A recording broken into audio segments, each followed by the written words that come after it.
You are not suffering from life. You are suffering from unexamined judgment about life. Subscribe here if you want steady Stoic teaching that returns you to reason, not noise, and helps you practice self-governance through daily discipline of mind and action. You wake up, and before you choose anything, your mind already reacts, already judges, already complains, already reaches for what is outside your control. That is where your instability begins, not in events but in interpretation. You try to control outcomes, people, and timing, while neglecting the only domain that is truly yours, your own thinking. Stoicism does not ask you to escape life. It asks you to govern yourself within it, to separate what depends on you from what does not, and to return again and again to virtue as your only stable ground. What follows is not comfort. It is clarity for anyone ready to stop being carried by impulse and start living by reason. Number 1. The hidden nature of human judgment. Most people do not suffer because life is cruel. They suffer because they do not see clearly. They take the first appearance of a thing and call it truth. They take the first wound of an event and call it fate. They take the first movement of fear, anger, desire, shame, or pride, and obey it as though it were a command from reason. And so they live as if their own mind were a master they had never questioned. This is the hidden prison. Not the work, not the noise, not the people around you. The prison is the judgment you keep feeding without examination. The event is never the enemy. The judgment about the event is where your suffering begins. If you would be free, then begin here. Stop asking life to be gentler before you learn to be firmer with yourself. Stop begging the world to arrange itself around your comfort while your own mind remains undisciplined. A man can be surrounded by ease and still live in slavery if he has never learned to govern his impressions. Another can stand in hardship, insult, loss, and uncertainty and still remain inwardly unmoved if he has trained his judgment to meet reality as it is. This is the first truth, and it is the truth most people avoid because it leaves no room for excuses. It says plainly, you are disturbed not by things but by your reaction to things. And if your reaction is what disturbs you, then your task is not to control everything outside you. Your task is to correct the ruler within. Look closely at your day and see how often you live by impression instead of reason. Someone ignores you, and immediately you feel diminished. Someone praises you, and immediately you feel inflated. A message arrives late, and the mind invents a story. A plan fails, and the heart rushes toward complaint. A body aches, and you begin to fear the future before the future has even arrived. A stranger's opinion enters your awareness, and suddenly your peace is placed in their hands. This is how a weak mind behaves. It lets the surface of things dictate its inner state, but the rational mind does not bow to the first appearance. It pauses. It asks what is actually here. It separates fact from fantasy. It says, this is only an impression. I do not yet know whether it is good, bad, or nothing at all. That single pause is where freedom begins. The untrained person believes every thought because it arrives with force. The disciplined person inspects the thought before admitting it into the soul. You must learn this habit, not once, not in theory, again and again in the living moments when your emotions demand immediate obedience. This is why the first discipline is attention. Watch what enters your mind. Watch what sentence you add to the event. When someone speaks sharply to you, notice the instant when your mind says, I have been wronged. When plans collapse, notice the instant when your mind says, my life is ruined. When comfort appears, notice the instant when your mind says, I need this to remain. These are not facts. These are judgments. And if you do not challenge them, they harden into habits, and habits become character. You do not become disturbed by accident. You become disturbed by repeated agreement with false judgments. The remedy is not vague positivity. The remedy is truth. Ask of every impression, is this within my control or not? Is this about my character, or is it only about circumstance? Is this something I must decide by virtue, or something I am merely witnessing? This question cuts away confusion. It returns power to its rightful place. Your opinions, intentions, choices, refusals, and actions are yours. Your reputation, the behavior of others, your body's comfort, the length of your life, the success of your plans, the timing of events, and the final outcome of many things are not yours. If you confuse these, you will spend your life trying to command what cannot be commanded and neglecting what can. There is no dignity in demanding mastery over the weather while your own mind runs wild. There is no wisdom in complaining that others do not live according to your expectations while you do not live according to reason. The universe does not ask your permission before it changes. People do not consult your comfort before they act. Time does not slow for your preferences. So what then remains? Your judgment, your choice, your response, your character. That is not small, that is everything. Because if your character is sound, then nothing outside can truly degrade you. If your character is corrupted, then nothing outside can truly save you. This is why the wise man is not obsessed with control in the shallow sense. He does not try to dominate the world, he tries to govern himself. He knows that the battle for a human being is not won by grasping outwardly but by ordering inwardly. The hand that clenches too tightly around externals loses strength. The mind that releases what it cannot own becomes capable of what it actually should do. Accept this. Much of what happens will not ask for your approval. Your body will age, people will misunderstand you, some efforts will fail, some loved ones will leave, some days will be heavy without explanation, some outcomes will arrive late, some will never arrive. This is not cruelty, it is reality. To resist this fact is to exhaust yourself against stone. To accept it is not to become passive, it is to become precise. Acceptance does not mean surrendering your effort. It means surrendering the fantasy that effort guarantees your preferred result. You work because virtue demands work. You act because justice, courage, discipline, and wisdom demand action. You do not attach your peace to whether the world rewards you. This is one of the hardest lessons for the undisciplined mind because it kills vanity, but it also kills despair. When you no longer depend on outcomes for your worth, then success cannot intoxicate you and failure cannot destroy you. You become steady, and steadiness is power. Most people are secretly addicted to results. They claim to want truth, but what they really want is approval. They claim to want peace, but what they really want is comfort. They claim to want growth, but what they really want is a life with no friction. Stoic training begins by stripping away these lies. Ask yourself in the morning, what would it mean for me to live well today, no matter what happens? The answer is not complicated. It means to act justly, to speak truthfully, to restrain the impulses that would make you lesser, to meet difficulty without complaint, to perform your duty without self-pity, and to hold your mind to reason when emotion tries to seize command. That is a good day. If you did that and lost money, you did well.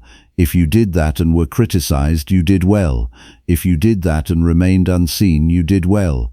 If you did that and felt pain, you still did well. For the good of a human being does not depend on applause. It depends on the quality of the soul's choices. This is why external success is such a poor measure of a life. It dazzles the foolish and misleads the ambitious. A man acquires wealth and believes himself secure, yet he remains one insult away from rage and one loss away from collapse. Another gains status and believes himself important, yet he is owned by the fear of being forgotten. Another builds a name and believes he has substance, yet his character is hollow. What is this but another form of slavery? A thing is not good because it is widely desired. A thing is not noble because it is admired. A thing is not worth pursuing because it is profitable. Only virtue is good, because virtue is the proper functioning of the human soul. Courage is good because it holds firm in what is frightening. Justice is good because it gives each thing its due and refuses to betray others for advantage. Temperance is good because it refuses to be dragged by appetite. Wisdom is good because it sees clearly and chooses rightly. These are not ornaments. These are the structure of a life. Everything else is secondary. Everything else is material to be used well or badly. If you have virtue, you can live honorably in poverty, in obscurity, in pain, in loss, and in any condition. If you do not have virtue, then no amount of comfort can make your life good. Do not be deceived by your own moods. People often say they want to be happy, but what they mean is they want to feel pleasant without effort. That is not happiness. That is dependence. A soul that cannot bear discomfort is not free. A soul that cannot face an unpleasant truth is not wise. A soul that cannot restrain itself is not strong. The Stoic does not ask, "What will make me feel good?" He asks, "What is right?" Because feeling good follows from living rightly more reliably than it follows from chasing pleasure. When you place pleasure above virtue, you become fragile. When you place virtue above pleasure, you become stable. This stability is not coldness. It is the warmth of a mind that no longer lies to itself. It knows that desire without discipline becomes hunger. It knows that fear without judgment becomes paralysis. It knows that anger without reason becomes self-harm. You are not helped by being ruled by whatever arrives in your chest first. You are helped by being able to say, "This emotion is here, but it does not govern me." If you wish to train this, begin with the pause. The pause is small, but it is everything. Before you answer, pause. Before you complain, pause. Before you send the message, pause. Before you indulge the appetite, pause. Before you assume the worst, pause. In that pause, create space between what happens and what you choose. That space is where the human being lives. Without it, you are only a reaction machine. With it, you become a rational agent. Use that pause to ask, what judgment am I about to make? Is it fair? Is it necessary? Is it based on truth or on wounded pride? If the answer is unclear, do not act from impulse. Hold back. Better a delayed response guided by reason than a quick response born from passion. Most ruin in daily life comes from speed without reflection. The tongue moves too quickly. The hand moves too quickly. The imagination moves too quickly. The Stoic slows the whole machine down until reason can enter. You must also train yourself to endure small discomforts on purpose. Do not wait for life to impose hardship before you learn resilience. Choose a little discomfort willingly. Take a colder shower than you prefer. Walk without indulging every convenience. Eat more simply sometimes. Sit in silence without reaching for distraction. Leave a little room unfilled. Let yourself feel the irritation that arises when comfort is denied, and then prove to yourself that irritation is not command. These practices are not punishment, they are preparation. They teach the body that it is not master. They teach the mind that it can remain upright without constant softness. The person who never practices restraint will be shocked by deprivation. The person who has trained himself in it will meet deprivation as something already known. He will not pretend to enjoy pain. He will simply refuse to be broken by it. That is strength. The same principle applies to praise and blame. Do not build your identity on the mouths of other people. The crowd is unstable. It adores today and condemns tomorrow. It praises what it does not understand and attacks what it fears. If you live by the crowd's approval, you will become a slave to noise. Ask yourself, am I living to be seen as good, or am I living to be good? There is a vast difference. One seeks theatre, the other seeks character. You do not need the whole world to admire you. You need to deserve your own respect. And you deserve your own respect not by self-congratulation, but by consistent right action. Each day ask whether your conduct matched your principles, not whether it impressed anyone, not whether it advanced your image, whether it matched your principles. This examination should be as ordinary to you as washing your face. A life without examination drifts.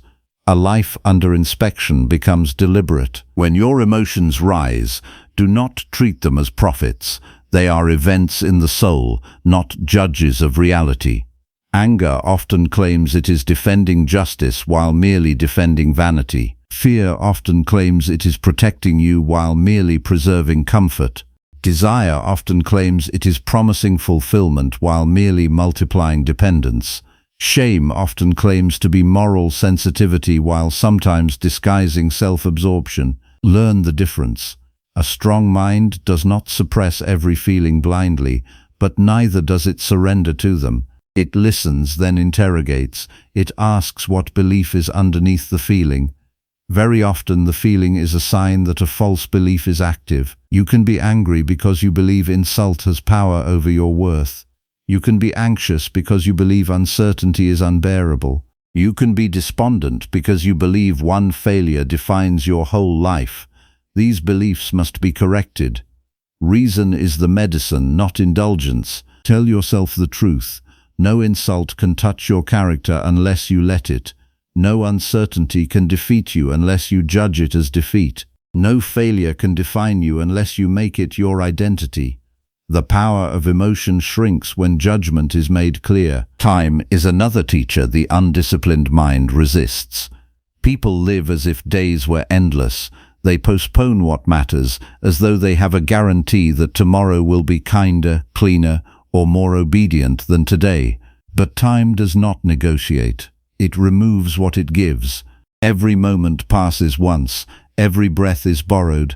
Every body is moving toward decay. Every relationship is subject to change. Every possession is temporary. Every title is brief. Every achievement is eventually swallowed by the silence of history. Why is this useful to remember? Because it tears away vanity, because it makes urgency honest, because it tells you that there is no room for procrastination in a life that aims at virtue. You are not owed another season to begin. You are not promised another year to become serious. You have this moment. Use it. Do the work now. Speak truth now. Apologize now. Correct yourself now. Refuse the temptation now. Return to reason now. The day you understand that life is mortal is the day you stop wasting it as though it were infinite. Live each day as though it may be your last, but do not do so with panic. Do it with seriousness. Do not waste the morning. Do not smear the afternoon with distraction. Do not surrender the evening to numbness. When you wake, remember that you have been given another opportunity to act as a rational and upright human being. That is no small gift. There are people who will not wake. There are people who will wake confused, bitter, or already lost in desire. You have the chance to rise and choose the nobler path. Do not insult that chance by living carelessly. The urgency of mortality is not meant to make you frantic. It is meant to make you clean. Clear away excess. Cut away what is unnecessary. Say less but mean more. Want less but govern more. Attach less but serve better. This is how time becomes your ally rather than your executioner. A man who remembers death does not cling to trifles. He values what is real. What is real is the life of virtue. Everything else is material. Money is material. Reputation is material. Health is material. Position is material. Comfort is material. Power is material. None of these are good in themselves. None of these make a person noble by their presence alone. They are only tools, and a tool can be used well or badly. The wise man does not despise them blindly, but neither does he worship them. If they come, he uses them justly. If they depart, he does not depart from himself. This is the great freedom, to remain yourself whether you are praised or ignored, successful or delayed, comfortable or constrained. Most people are pushed around by conditions because they have never built a stable inner law. They are whoever the moment requires them to be. The Stoic refuses this weakness. He keeps his seat inside himself. He says, "I will not become dishonest because it is profitable. I will not become cruel because I am hurt. I will not become lazy because I am tired. I will not become vain because I am admired. I will not become fearful because the outcome is uncertain." That is a free man speaking. You need this firmness because obstacles will come, and when they do, they will reveal what your philosophy actually is. It is easy to speak of courage when nothing threatens you. It is easy to speak of patience when everything goes your way. It is easy to speak of wisdom when no one provokes you. The real test is when life presses against you. Then your chosen principles either stand or they collapse. So when obstruction comes, do not waste time asking why the world is unfair. That question may be emotionally satisfying, but it is philosophically useless. Ask instead, what virtue is required here? If you are delayed, practice patience. If you are insulted, practice restraint. If you are betrayed, practice justice. If you are frightened, practice courage. If you are confused, practice discernment. Every obstacle contains a demand. The obstacle is not only something to endure, it is material for character. The same force that blocks your path can strengthen your soul if you meet it properly. This is not optimism, this is training. A muscle becomes stronger by resistance. A mind becomes stronger by opposition rightly met. A soul becomes stronger when it chooses to remain aligned with reason under pressure. Do not ask for a life with no difficulty. Ask for a mind capable of using difficulty well. That is a better prayer because it can be answered now, and the answer is not granted by luck. It is built by practice. Each failure of temper is a chance to see where you are weak. Each craving is a chance to practice mastery. Each disappointment is a chance to separate what matters from what does not. Each irritating person is a chance to remember that their conduct is theirs and your response is yours. You are not required to like everyone. You are required to act justly toward everyone. You are not required to approve of every event. You are required to meet every event with a disciplined mind. You are not required to feel calm before you act well. You are required to act well even while the heart is unsettled. The feeling may follow later. It may not. Do not depend on it. Depend on reason. There is a practical exercise that will expose your hidden dependence on externals. At the end of the day, review your conduct without mercy and without vanity. Ask yourself, where did I let opinion rule me? Where did I surrender to appetite? Where did I speak when silence would have been wiser? Where did I stay silent when truth was needed? Where did I blame others to avoid my own responsibility? Where did I cling to comfort? Where did I fear being seen? Where did I choose convenience over duty? Do not perform this review to hate yourself. Hatred is another passion. Perform it to govern yourself. See the errors clearly, then resolve to correct them tomorrow. This nightly accounting is a way of keeping the soul honest. Without it, the self easily becomes a liar.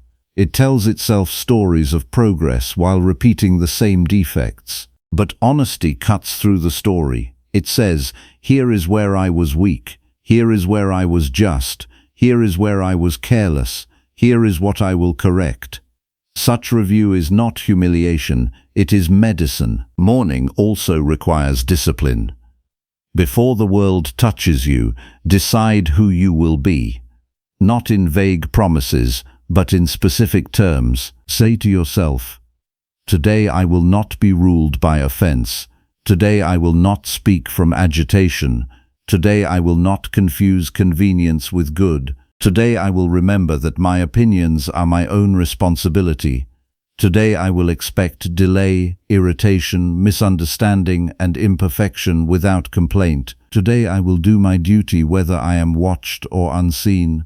Today I will not ask the world to arrange itself around my mood. This is how you prepare a soul for battle, not by imagining perfection, but by expecting friction and refusing to be degraded by it. The prepared mind is harder to shake because it has already chosen its allegiance before the first challenge arrives. It has not left virtue to chance. You may think this is severe. It is severe because truth is severe to a lazy mind, but it is also merciful. It spares you years of self-deception. It spares you the misery of living as a prisoner to every passing thought. It spares you the humiliation of needing the world to applaud your existence in order to feel real. It gives you something stronger than comfort, inner command, and inner command makes a human being useful, steady, and unafraid. Not because nothing can touch him, but because he knows how to meet what touches him. This is the hidden wisdom most people never grasp. They look outward for the secret of life, when the secret has been waiting in the governance of the mind all along. The man who learns to judge rightly will not be easily shaken. He will not be seduced by every desire. He will not be broken by every loss. He will not be led by every fear. He will live according to nature, which means according to reason, justice, and acceptance of what is. That life is simple but not easy. It asks everything of you because it asks you to become fully human. So do not delay. Do not wait until your habits become unbearable, your losses become severe, or your conscience becomes loud. Begin now. Notice your impressions. Question your judgments. Distinguish what is yours from what is not. Accept what cannot be altered without complaint. Direct all energy toward virtue. Treat time as precious because it is disappearing. Use discomfort as training. Use setbacks as instruction. Use praise with caution. Use blame with indifference. Review your life each night. Prepare your mind each morning. Return again and again to reason when emotion tries to pull you away. This is the work. There is no shortcut. There is no hidden comfort that will do it for you. No one can govern your soul in your place. No one can become disciplined for you. No one can decide to be honorable for you. That burden and that honor are yours. And when you feel tempted to slip back into your old excuses, remember this. Life is not asking you to be perfect. It is asking you to be awake. Awake to your judgments.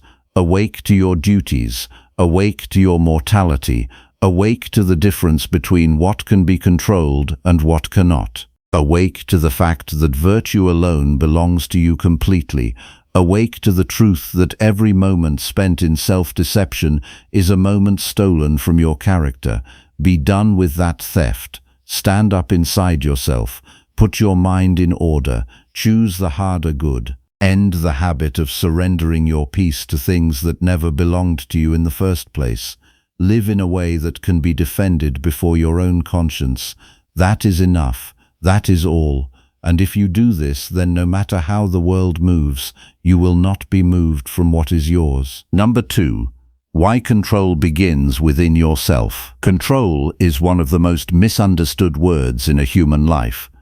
Most people spend their days chasing it without ever possessing it. They try to control opinions, outcomes, opportunities, other people's choices, the passing of time, the certainty of tomorrow, and the countless events that move according to laws far greater than their wishes. When these efforts fail, they conclude that life itself has betrayed them. Yet the failure was never in life. The failure began in the direction of their attention. They searched for authority where no authority had ever been given. Look honestly at your own days. How much of your energy has been spent trying to influence what was never yours to command? How often have you replayed conversations that cannot be changed? How often have you waited for another person to become different before allowing yourself to be peaceful?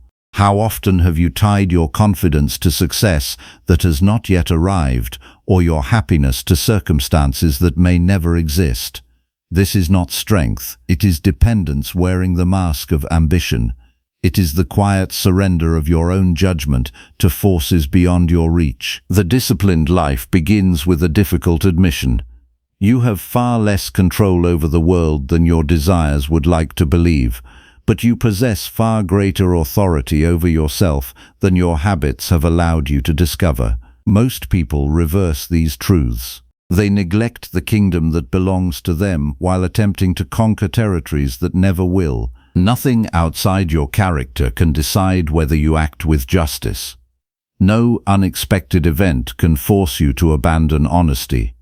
No insult can compel you to become cruel. No disappointment can command you to betray your principles. Between every event and every action lies a place where reason may speak. That place belongs entirely to you. If it remains neglected, emotion quickly occupies it. If it is guarded carefully, wisdom begins to govern your life. Many people believe they lose control in moments of anger. The truth is more demanding. They surrendered control long before the anger appeared. They surrendered it every time they accepted an unexamined judgment. They surrendered it each time they allowed convenience to replace discipline. They surrendered it whenever they chose immediate satisfaction over careful reflection. By the time anger arrives, the habit has already become stronger than reason. This is why inner government cannot begin during the crisis itself.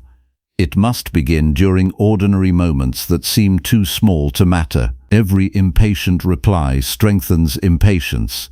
Every restrained response strengthens restraint. Every complaint teaches the mind to seek more reasons for complaint. Every deliberate act of self-command teaches the soul that it is capable of something greater than impulse. Your thoughts deserve examination before they deserve belief. A thought is not true because it appears quickly. A feeling is not wise because it arrives intensely. An opinion is not correct because it has accompanied you for many years. The rational mind questions itself before it questions the world. It asks whether its conclusions are supported by reality or merely by habit. This practice requires courage because the greatest deception is often the one you tell yourself. You may believe your frustration comes from difficult people when it truly comes from your expectation that everyone should behave according to your preferences. You may believe your anxiety comes from uncertainty when it truly comes from demanding guarantees that no human life can provide. You may believe your resentment comes from past events when it truly comes from refusing to release judgments that continue to injure you long after the event itself has passed. The examined life does not search endlessly for someone else to blame. It searches relentlessly for judgments that require correction. This is not self-condemnation, it is self-government. A ruler who refuses to inspect his own city cannot maintain order within it. The same is true of the human soul. Each morning presents an opportunity to establish this government before the distractions of the day arrive. Sit quietly for a few moments before speaking to anyone else. Ask yourself what truly belongs to you today. Your attention belongs to you. Your honesty belongs to you. Your patience belongs to you. Your willingness to perform your duties belongs to you. Your ability to refuse unnecessary anger belongs to you. Your commitment to act with fairness belongs to you. Then acknowledge what does not belong to you. You do not own the reactions of those you meet. You do not own the success of every effort. You do not own the opinions that others choose to hold. You do not own the delays, interruptions, or disappointments that may appear before sunset. Once these boundaries become clear, confusion begins to disappear. You stop wasting strength attempting impossible tasks and direct your effort toward work that can actually be accomplished. Throughout the day, protect your attention as carefully as a guardian protects a valuable treasure. Every unexpected event presents the same silent question. Will you react automatically, or will you choose deliberately? Most people answer without noticing the question has even been asked. They hand themselves over to irritation before reason has spoken a single word. The disciplined person refuses such haste. When something unpleasant happens, resist the urge to produce an immediate conclusion. Allow the event to exist without attaching unnecessary meaning to it. A delay is simply a delay. A criticism is simply another person's judgment. A setback is simply a change in circumstances. Suffering grows rapidly when imagination begins adding stories that reality has not supplied. Your mind becomes stronger each time you separate facts from interpretations. Facts deserve attention. Interpretations deserve examination. Confusing the two has caused countless unnecessary struggles. A clear mind does not deny reality. It refuses to decorate reality with needless fear, pride, resentment, or despair. Another discipline deserves daily practice. Before responding to any strong emotion, ask yourself whether your character truly requires the response that your feelings demand. Anger often insists that harsh words are necessary. Fear insists that retreat is the safest path. Pride insists that defending your image is more important than preserving your integrity. Yet character quietly asks a different question. What action remains worthy of a rational human being, regardless of how intense this emotion may feel? The answer rarely satisfies immediate desire, but it consistently strengthens the soul. Every victory over impulse becomes evidence that your inner government is becoming more stable. You no longer depend upon favorable circumstances to behave well. You behave well because your principles have become stronger than your moods. There will be days when this discipline feels difficult. Old habits will argue that immediate reaction is easier than thoughtful restraint. They will promise relief through complaint, revenge, self-pity, or avoidance. Do not believe them. Temporary satisfaction often leaves permanent weakness behind. The easier path frequently creates the heavier burden. Remember that discipline is not measured by perfection. It is measured by return. Each time you discover that you have wandered into unnecessary anger or pointless worry, return without delay to reason. Do not waste additional energy condemning yourself. Correct the judgment, restore your attention, and continue. Every return strengthens the habit of self-command. Your evening should become a place of honest accounting rather than careless distraction. Before sleep, review your conduct with complete sincerity. Ask where you allowed circumstances to govern your thoughts. Ask where you defended your principles despite difficulty. Ask where emotions spoke louder than reason. Ask where tomorrow requires greater vigilance. This examination should never become an exercise in shame. It exists to sharpen awareness. Honest recognition is the beginning of lasting improvement. Gradually, you will notice something remarkable. Situations that once dominated your peace begin losing their authority. Delays no longer provoke immediate frustration. Criticism no longer determines your worth. Praise no longer intoxicates your judgment. Uncertainty no longer convinces you that disaster is inevitable. The world itself has not changed. Your relationship to it has changed because your government has moved inward. This is genuine freedom. Freedom does not mean arranging reality according to personal preference. It means remaining faithful to reason regardless of what reality presents. A person who requires perfect conditions before acting well has surrendered freedom already. A person who carries virtue into every condition cannot easily be enslaved by fortune. You may still encounter grief, disappointment, physical hardship, misunderstanding, and loss. No philosophy removes these from human life. What changes is the way they are received. They no longer enter an unguarded mind. They meet a disciplined judgment that refuses to multiply suffering through unnecessary resistance. Pain may still visit, but panic no longer becomes its companion.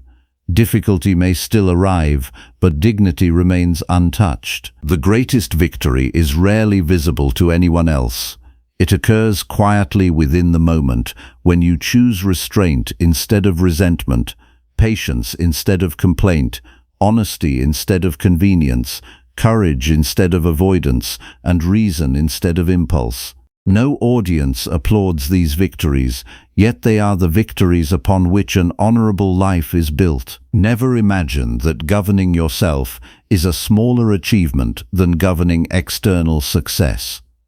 The person who commands wealth without commanding desire remains poor in the only place that truly matters. The person who influences thousands without mastering his own judgments remains vulnerable to every passing emotion. Outer achievement without inner order creates only a more comfortable form of confusion. Your first responsibility has always been the same. Bring your own mind into harmony with reason. Let every choice reflect justice rather than preference. Let every response be examined before it is expressed. Let every desire be measured against virtue instead of convenience. Let every fear be questioned before it becomes obedience. When control begins within yourself, life does not become easier, it becomes clearer. You stop demanding certainty where none exists. You stop bargaining with circumstances beyond your reach. You stop measuring your worth by results that never belong to you. Instead, you devote yourself to the one responsibility that cannot be delegated, postponed, or surrendered: the daily work of governing your own character. The world will continue changing as it always has. Fortune will continue rising and falling without consulting your wishes. Other people will continue acting according to their own judgments, whether wise or foolish. Yet none of these things possess the authority to determine the quality of your soul. That authority has always rested within you. The moment you fully accept this truth, you stop searching for control in distant places and begin cultivating it where it has always been waiting. That is where genuine strength is born, and that is where a life governed by reason truly begins. Number 3. Accepting fate without inner resistance. There is a moment in every human life when reality refuses to negotiate. No amount of wishing alters what has already happened. No protest persuades yesterday to return. No anger convinces the world to obey your expectations. In that moment, your greatest struggle is no longer with events themselves. It is with the resistance rising inside your own mind. Many people believe suffering begins when fortune turns against them. Look more carefully. Two people can meet the same disappointment, yet one becomes consumed by bitterness, while the other remains steady enough to continue living with dignity. The difference is not found in the event. It is found in the response that follows it. One mind declares war against reality. The other accepts reality as the proper starting point for action. Acceptance is often mistaken for weakness because people confuse it with surrender. They imagine that accepting what has happened means approving of it or abandoning every effort to improve their circumstances. Nothing could be further from disciplined living. Acceptance simply refuses to waste strength, denying what already exists. It begins with the courage to see the world exactly as it is before deciding what virtue requires next. Reality has never been obligated to satisfy personal preference. Seasons change without consulting your plans. Bodies age whether welcomed or resisted. People make choices according to their own understanding, not according to your wishes. Success arrives slowly, disappears unexpectedly, or never appears at all. These facts are neither punishment nor reward. They belong to the nature of existence itself. The undisciplined mind spends enormous effort arguing with these conditions. It repeatedly asks why life has become inconvenient, why people have disappointed it, why circumstances refuse to cooperate. Yet these questions rarely produce wisdom. They merely deepen frustration because they seek explanations instead of responsibility. A wiser question changes everything.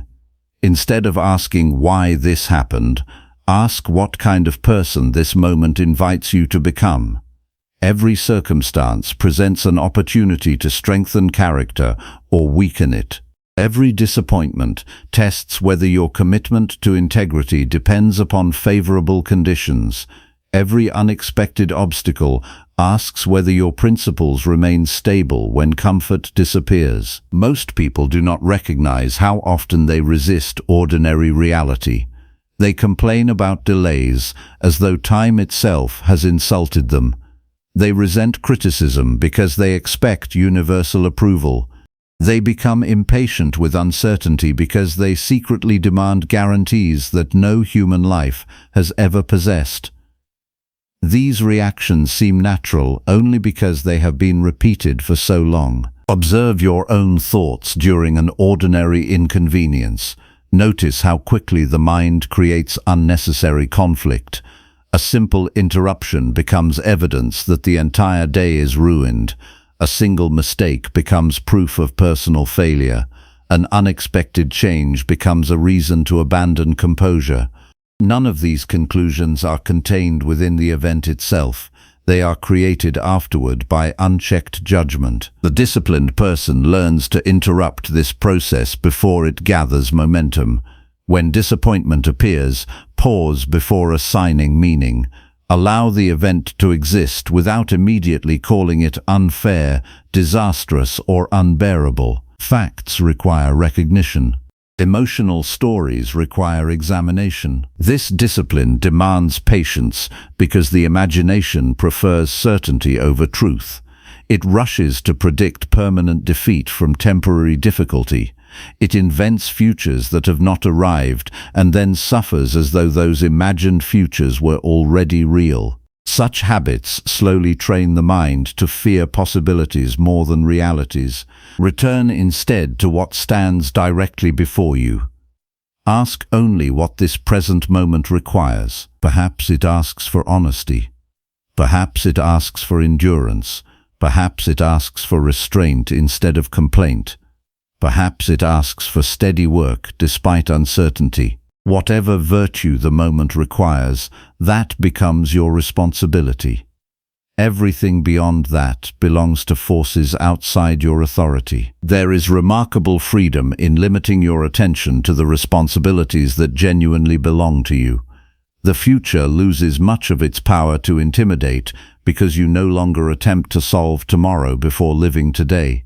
The past gradually loses its hold because you stop demanding that irreversible events become reversible. Your energy returns to the only place where meaningful action remains possible. Do not mistake emotional resistance for moral seriousness. Becoming upset does not improve difficult circumstances. Becoming resentful does not restore lost opportunities. Becoming impatient does not accelerate time. These reactions consume attention while producing nothing of lasting value. They create additional suffering without removing the original challenge. Strength reveals itself through cooperation with reality rather than conflict against it. The strongest tree bends with powerful winds instead of insisting that the storm should cease. The strongest mind adapts its judgment without abandoning its principles. It understands that flexibility toward circumstances and firmness toward virtue belong together. Each morning offers a practical exercise. Before beginning your daily responsibilities, remind yourself that unexpected events will certainly appear. Plans may change, people may disappoint you, progress may be slower than expected, your body may become tired, opportunities may arrive disguised as difficulties. Expecting such realities does not create pessimism, it creates preparedness. Surprise loses much of its influence when the mind has already accepted uncertainty as part of life. Throughout the day, whenever frustration begins to rise, ask whether your resistance is directed towards something that can actually be changed. If the answer is yes, direct your effort toward wise action instead of emotional complaint. If the answer is no, direct your effort toward governing your own judgment instead. In either case, virtue remains possible. Notice how often peace disappears because the mind insists that reality should have unfolded differently. This insistence quietly steals countless hours. It prevents gratitude for what remains available. It obscures opportunities hidden within present circumstances. Most importantly, it distracts you from developing the qualities that no external event can prevent. A person who accepts reality does not become passive, quite the opposite. Acceptance removes wasted effort and allows disciplined action to begin immediately. Once the mind stops arguing with facts, it becomes available for useful work. Energy previously consumed by resentment can now strengthen patience, wisdom, fairness, and courage. This transformation rarely happens through dramatic moments. It grows through repeated decisions that almost no one else will notice. You choose not to complain when circumstances become inconvenient. You refuse to blame fortune for every disappointment. You complete necessary duties without demanding perfect conditions. You continue treating others justly even when they fail to treat you likewise. These choices slowly reshape character more effectively than grand resolutions. There will still be moments when disappointment feels heavy. Acceptance does not remove emotion from human life. It prevents emotion from becoming your ruler. You may experience grief without abandoning dignity. You may feel uncertainty without surrendering to panic. You may endure hardship without believing that hardship has the authority to define your life. Every evening, examine where resistance appeared during the day. Ask yourself whether frustration improved any situation or merely exhausted your attention. Consider whether your expectations reflected reality or personal preference. Notice where acceptance would have preserved greater clarity. Such reflection is not intended to produce guilt. Its purpose is refinement. Each honest observation prepares the mind to respond more wisely tomorrow. Gradually, you will discover an unexpected form of confidence. It does not depend upon favorable outcomes because it was never built upon them.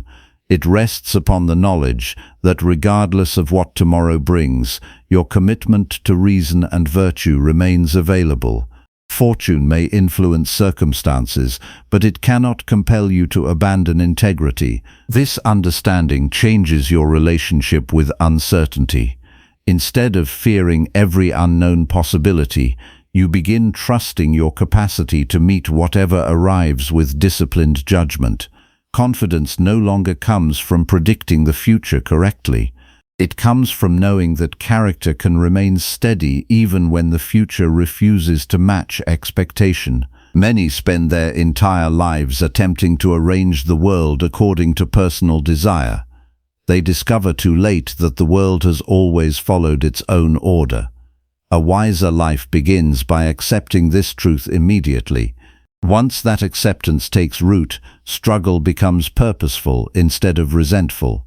Effort becomes disciplined instead of desperate. Peace becomes possible not because life has become easier, but because the mind has stopped demanding that reality become something other than what it is. The path forward is neither passive resignation nor restless resistance. It is disciplined agreement with reality combined with unwavering devotion to virtue. Meet each day without demanding certainty. Meet each challenge without surrendering your principles. Meet each loss without abandoning gratitude for what remains. Meet each success without imagining that it will last forever. Live in harmony with the nature of things rather than in continual argument against them. When inner resistance finally gives way to clear judgment, fate no longer appears as an enemy to defeat. It becomes the field upon which character is quietly, steadily, and honorably formed. Number 4. The illusion of external success. You have been taught to measure a life by its surface, a bigger title, a louder name, a fuller account, a more visible recognition, a room that turns quiet when you enter, a number that rises, a message that arrives, a door that opens, a table where others nod in approval. And because these signs can be seen, counted, photographed, and praised, the mind mistakes them for proof of worth. That is the illusion. External success looks solid because it shines. It feels important because other people react to it. But a thing is not good merely because it is admired. A thing is not noble merely because it is rare. A thing is not safe merely because it is celebrated. The soul that confuses appearance with value becomes easy to govern from the outside. It waits for applause to begin living. It waits for money to feel secure. It waits for status to feel real. It waits for public approval to feel justified. This is not strength. This is captivity with a polished face. Look at how much pain comes from building your peace on what cannot stay still. You wanted the position, then feared losing it. You wanted the recognition, then feared being overlooked. You wanted the achievement, then feared the next standard. You wanted people to see your effort, then feared that your effort would be forgotten. You climbed a ladder that never promised rest. Each rung only made the next one seem necessary. That is how external success deceives. It does not satisfy the hunger for long. It only changes its shape. Once a person makes outer gain the measure of inner worth, nothing ever feels complete. The finish line moves every time it is reached. The result is a life of restless acquisition, where even victory tastes like anxiety. A disciplined mind does not deny that work, skill, and discipline matter. They do, but it refuses to call them the good itself. They are instruments, they are conditions, they are materials. Their worth depends on how they are used and what rule guides them. Wealth can be used with justice or greed. Influence can be used with service or vanity.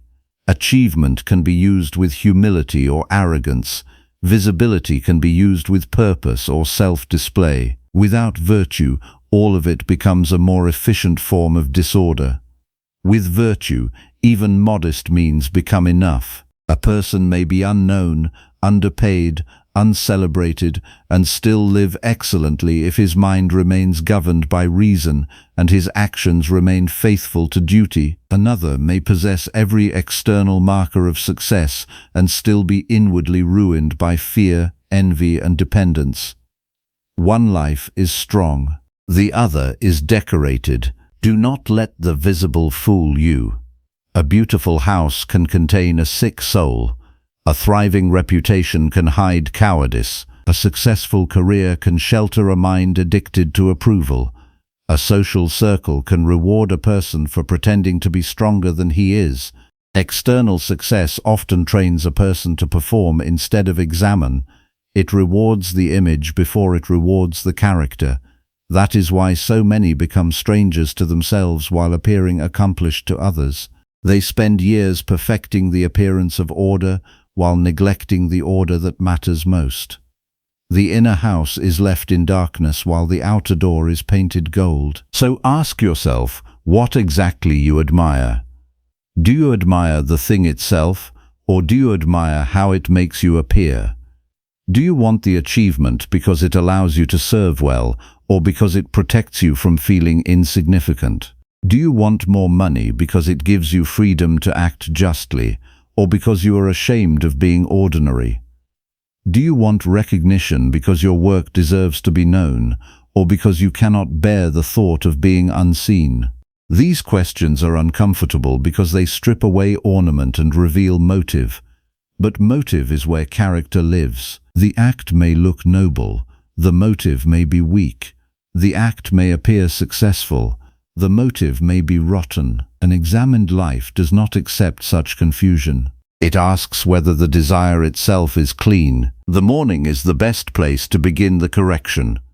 Before the world starts offering its prizes and pressures, sit with your own mind and decide what will rule you today, not the market, not the audience, not the comparison with others, not the fear of falling behind.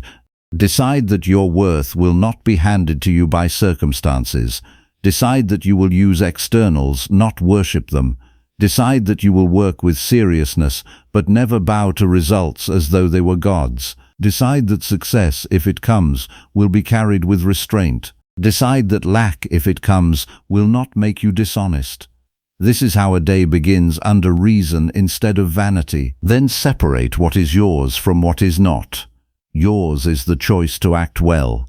Yours is the choice to tell the truth. Yours is the choice to keep your word. Yours is the choice to do the work that is before you without complaint. Yours is the choice to refuse envy when another person is praised. Yours is the choice to remain just when competition invites corruption. Not yours are the responses of others, the timing of opportunity, the scale of reward, the permanence of recognition, or the shape of tomorrow. Once you know this boundary, a great burden falls away. You stop living as though life has failed you whenever it does not deliver your preference. You begin living as a person whose duty is to be good, not to be applauded. External success also breeds a more subtle danger. It trains the mind to become less free every time it gains. The more a person clings to what he has won, the more he fears what he could lose. The more he depends on a certain standard of living, the more fragile he becomes when that standard is threatened. The more he identifies with a role, the more panic follows any sign that the role may change. This is why so many outwardly successful people live with inward trembling. They have built castles on moving ground. Stoic training teaches you not to despise the ground, but not to mistake it for a foundation either. A foundation must be deeper than fortune. Only character is deep enough. When you are tempted to compare yourself, stop and inspect what comparison is actually doing. It is usually not informing you. It is provoking you. It tells you to look sideways when you should be looking inward. It steals your attention from your own duties and scatters it across other people's outcomes. It whispers that your life is late, your pace is slow, your achievements are too small, your path is less impressive. But the question is not whether your path looks impressive. The question is whether you are walking it honestly. A man can run quickly in the wrong direction. He can climb rapidly toward a false summit. He can impress a crowd and still betray his own reason. It is better to move slowly with integrity than quickly with vanity. You must also become honest about the price of chasing outer approval. Every time you shape your choices to win admiration, you weaken your ability to stand alone with conscience. Every time you silence truth to preserve status, you teach yourself that reputation matters more than right action. Every time you sacrifice inner clarity to keep an image intact, you become less able to tell where the image ends and the self begins. In time, the mask grows heavy. A person who lives for appearance becomes exhausted by maintenance. He must constantly monitor how he is seen, what others think, and whether the performance is still convincing. That is not success. That is administration of fear. There is another exercise that will reveal the illusion plainly. At the end of the day, write down where you felt the strongest need to be seen, praised, chosen, promoted, or confirmed. Then ask what you were actually seeking in each case. Was it usefulness or was it validation? Was it service or was it superiority? Was it excellence or was it relief from insecurity? Be mercilessly clear. The mind heals only where it is exposed. If the answer reveals vanity, do not indulge it, correct it. If the answer reveals fear, do not despise yourself, train it. If the answer reveals ambition, test whether the ambition is in service of justice or merely of image. This daily audit keeps the soul from drifting into self-deception. A life built on virtue may look smaller from the outside, but it is larger where it matters. It does not need constant display.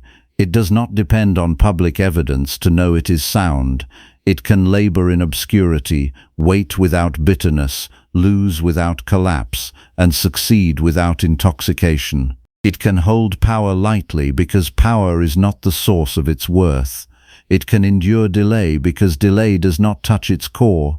It can be surrounded by people who misunderstand it and still remain intact. Such a life is not ordinary. It is rare in the oldest sense, not because it is flashy, but because it is hard to corrupt. Do not wait for a bigger platform before you begin living rightly. Do not wait for a better label before you become disciplined.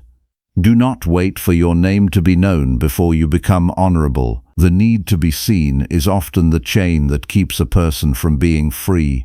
Break that chain now. Work faithfully when no one notices. Refuse dishonesty when nobody is clapping. Keep your judgment clean when others are obsessed with status. Measure the day by the quality of your conduct, not by the size of your applause. This is the deeper success, not the kind that can be posted, counted, or admired from afar, but the kind that leaves the soul less divided, less dependent, and less afraid. You know it has begun when you no longer panic at being overlooked. You know it has begun when another person's victory does not make you smaller. You know it has begun when loss no longer feels like the collapse of your identity. You know it has begun when you can say with full seriousness that you would rather be a decent human being than a celebrated one. That sentence is the beginning of freedom. So stop worshipping the evidence and begin strengthening the cause. Stop chasing the costume and begin correcting the character underneath. Stop asking whether the world approves and ask whether your mind is in order. Every day gives you this choice. You may build a life that looks successful and remains fragile, or you may build a life that may look modest and remains unshaken. One depends on fortune, the other depends on reason. One can be taken, the other can only be abandoned. Choose the thing that cannot be stripped from you. Choose virtue. Number 5. Mastering emotions through rational discipline. Your emotions are not your enemies, but neither are they fit to govern your life. They arrive swiftly, speak with confidence, and demand immediate obedience. They persuade you that what you feel in this instant must also be what is true. Yet, if you surrender your judgment to every emotional impulse, you will spend your days being carried from one state of mind to another without ever choosing your direction. A life ruled by emotion is not a life of freedom. It is a life of constant reaction, where peace depends on circumstances remaining favorable and other people behaving according to your expectations. Such a life can never become stable because the world has never promised stability. If you seek lasting steadiness, you must place reason where impulse has long been sitting. Most people never notice the quiet chain that links a feeling to a judgment. They believe the feeling appeared on its own, as though it emerged from nowhere. But every powerful emotion is strengthened by an interpretation that has already been accepted. Anger grows because the mind declares that an insult has diminished your worth. Fear expands because the mind insists that uncertainty cannot be endured. Envy takes root because the mind concludes that another person's success has reduced your own value. Shame deepens because the mind mistakes one failure for an entire identity. These judgments often happen so quickly that they seem invisible, but they are there. If you never examine them, they quietly shape every decision you make. The disciplined mind refuses to grant immediate authority to its first emotional movement. It understands that the first response belongs to habit, while the second response belongs to character. That brief interval between feeling and action is where your true freedom lives. It may last only a few moments, but within those moments you decide whether your life will be guided by reason or carried away by impulse. Most people never enter that space. They react before they reflect. They speak before they understand. They defend themselves before they have discovered whether defense is even necessary. Then they wonder why their days are filled with unnecessary conflict. Consider how many relationships have been weakened, not by great betrayals, but by undisciplined reactions. A careless word spoken during frustration leaves a wound that patience could have prevented. A harsh assumption accepted without examination creates distance where understanding was still possible. A moment of wounded pride becomes days of silence because neither person chooses reason over emotion. The event itself was small, yet the unchecked judgment surrounding it gave it lasting power. Character is often tested in ordinary conversations far more than in extraordinary crises. This is why emotional discipline cannot be postponed until difficult moments arrive. It must become a daily practice long before circumstances demand it. Every ordinary irritation is an opportunity to strengthen your inner government. Every delay teaches patience if you permit it. Every disagreement offers a chance to value truth above victory. Every temptation invites you to discover whether your principles are stronger than your appetites. The soul becomes disciplined through countless small victories that almost no one else notices. Begin each morning by preparing your mind instead of merely preparing your schedule. Before the noise of the day reaches you, remind yourself that emotions will certainly arise. There will be moments that provoke frustration, disappointment, excitement, fear, and desire. None of these experiences can be prevented entirely, nor should they be. What matters is not their arrival, but your response to them. Tell yourself that no emotion will receive your obedience before it receives your examination. This single commitment quietly transforms the entire day because it restores authority to reason before circumstances attempt to seize it. As you move through your responsibilities, pay careful attention to the language your mind begins using during emotional moments. Notice how quickly it reaches for absolute conclusions. It says everything is ruined, everyone is against you, nothing will improve, you always fail, or you must respond immediately. These statements rarely describe reality. They describe agitation. The emotional mind exaggerates because exaggeration strengthens its influence. Reason speaks differently. It separates the event from the dramatic story being built around it. It asks what has actually occurred instead of what fear or anger insists has occurred. Practice delaying your first response whenever strong emotion appears. Silence is often more useful than immediate expression, not because silence avoids truth, but because it gives truth time to emerge. Words spoken from discipline usually require fewer corrections than words spoken from agitation. A calm response protects both your own character and the dignity of those around you. It reminds you that strength is measured not by how forcefully you react, but by how wisely you choose. There will be moments when anger feels justified. Someone may behave unfairly. Someone may speak dishonestly. Someone may disappoint your trust. Yet, even in such moments, ask yourself whether your anger is serving justice or merely protecting wounded pride. These are not the same thing. Justice seeks what is right. Pride seeks personal satisfaction. Justice remains measured. Pride becomes excessive. Justice corrects without hatred. Pride desires victory more than truth. Learn to recognize this distinction because many destructive actions begin disguised as righteous emotion. Fear also deserves careful examination. Fear often appears convincing because it presents itself as protection. Yet much of what people fear has never happened. They rehearse imagined disasters until those imagined futures begin controlling present behavior. They avoid opportunities because uncertainty feels uncomfortable. They delay necessary conversations because rejection seems unbearable. They surrender their peace to possibilities that exist only within imagination. The disciplined mind does not eliminate fear by pretending danger never exists.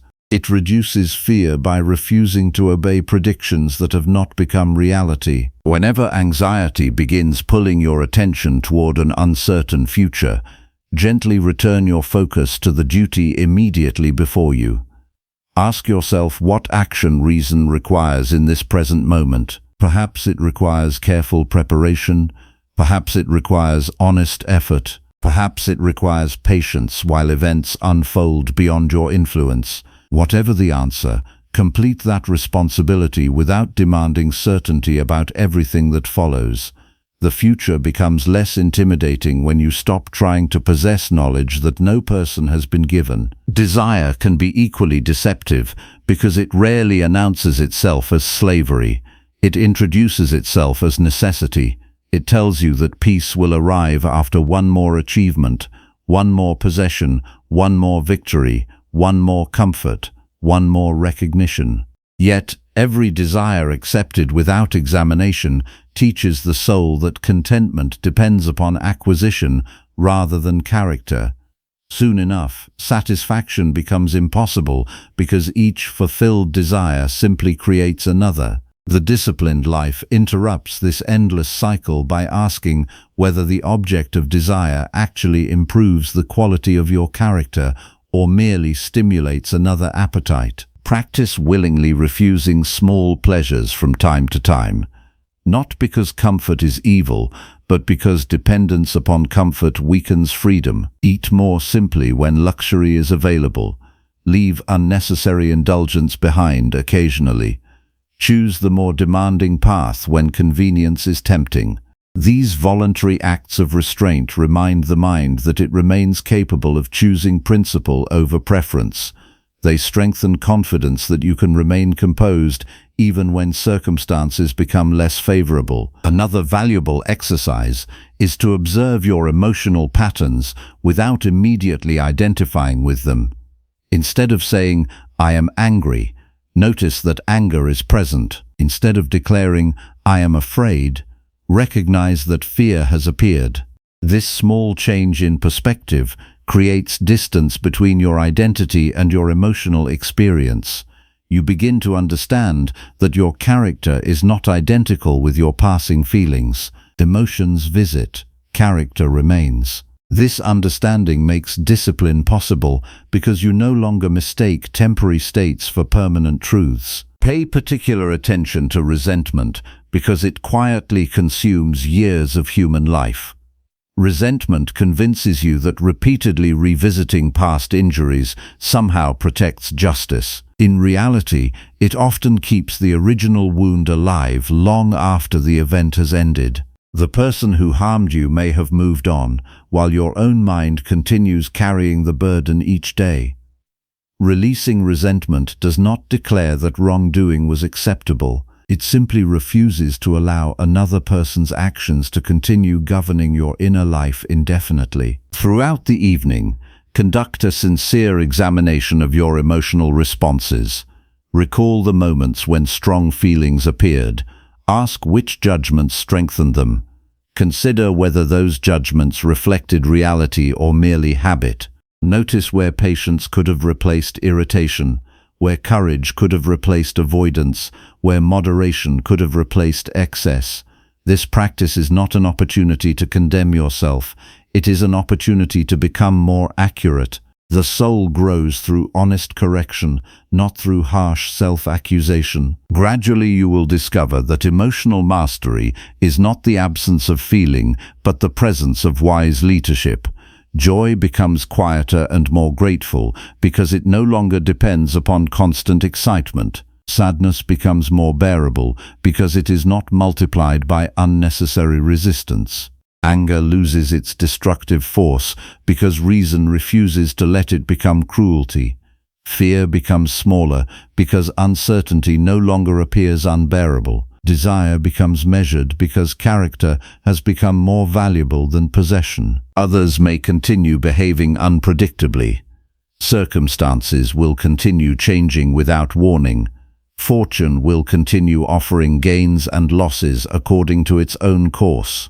Yet these realities no longer dictate the quality of your inner life because you have stopped granting them authority they never truly possessed. Your peace is no longer borrowed from favorable conditions. It is built upon disciplined judgment. Do not expect perfection from yourself. Expect vigilance. There will still be moments when emotion moves more quickly than wisdom. There will still be occasions when old habits attempt to reclaim authority. What matters is your willingness to notice, to pause, to examine, and to return. Every return strengthens the habit of rational self-government. Every correction makes the next one more natural. Every act of deliberate restraint proves that character is being formed through practice rather than chance. The greatest triumph is invisible to the world. It happens within the quiet decision not to surrender your mind to passing emotion. It happens when irritation loses its command because patience has become stronger. It happens when fear no longer interrupts duty because courage has learned to stand beside uncertainty. It happens when desire no longer dictates your choices because virtue has become more satisfying than indulgence. These victories receive no public celebration, yet they create the only success that cannot be taken away. Let this become your daily work. Guard your judgments before they become emotions that govern your conduct.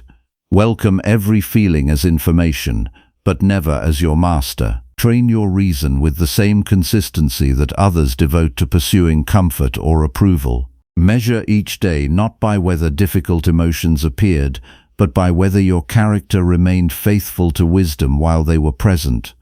When reason consistently guides emotion instead of following it, you no longer drift through life as a servant of circumstance. You become the careful guardian of your own soul, and that quiet mastery is among the greatest achievements a human being can attain. Number 6. Time's relentless march toward impermanence. Every morning begins with a gift that immediately starts disappearing.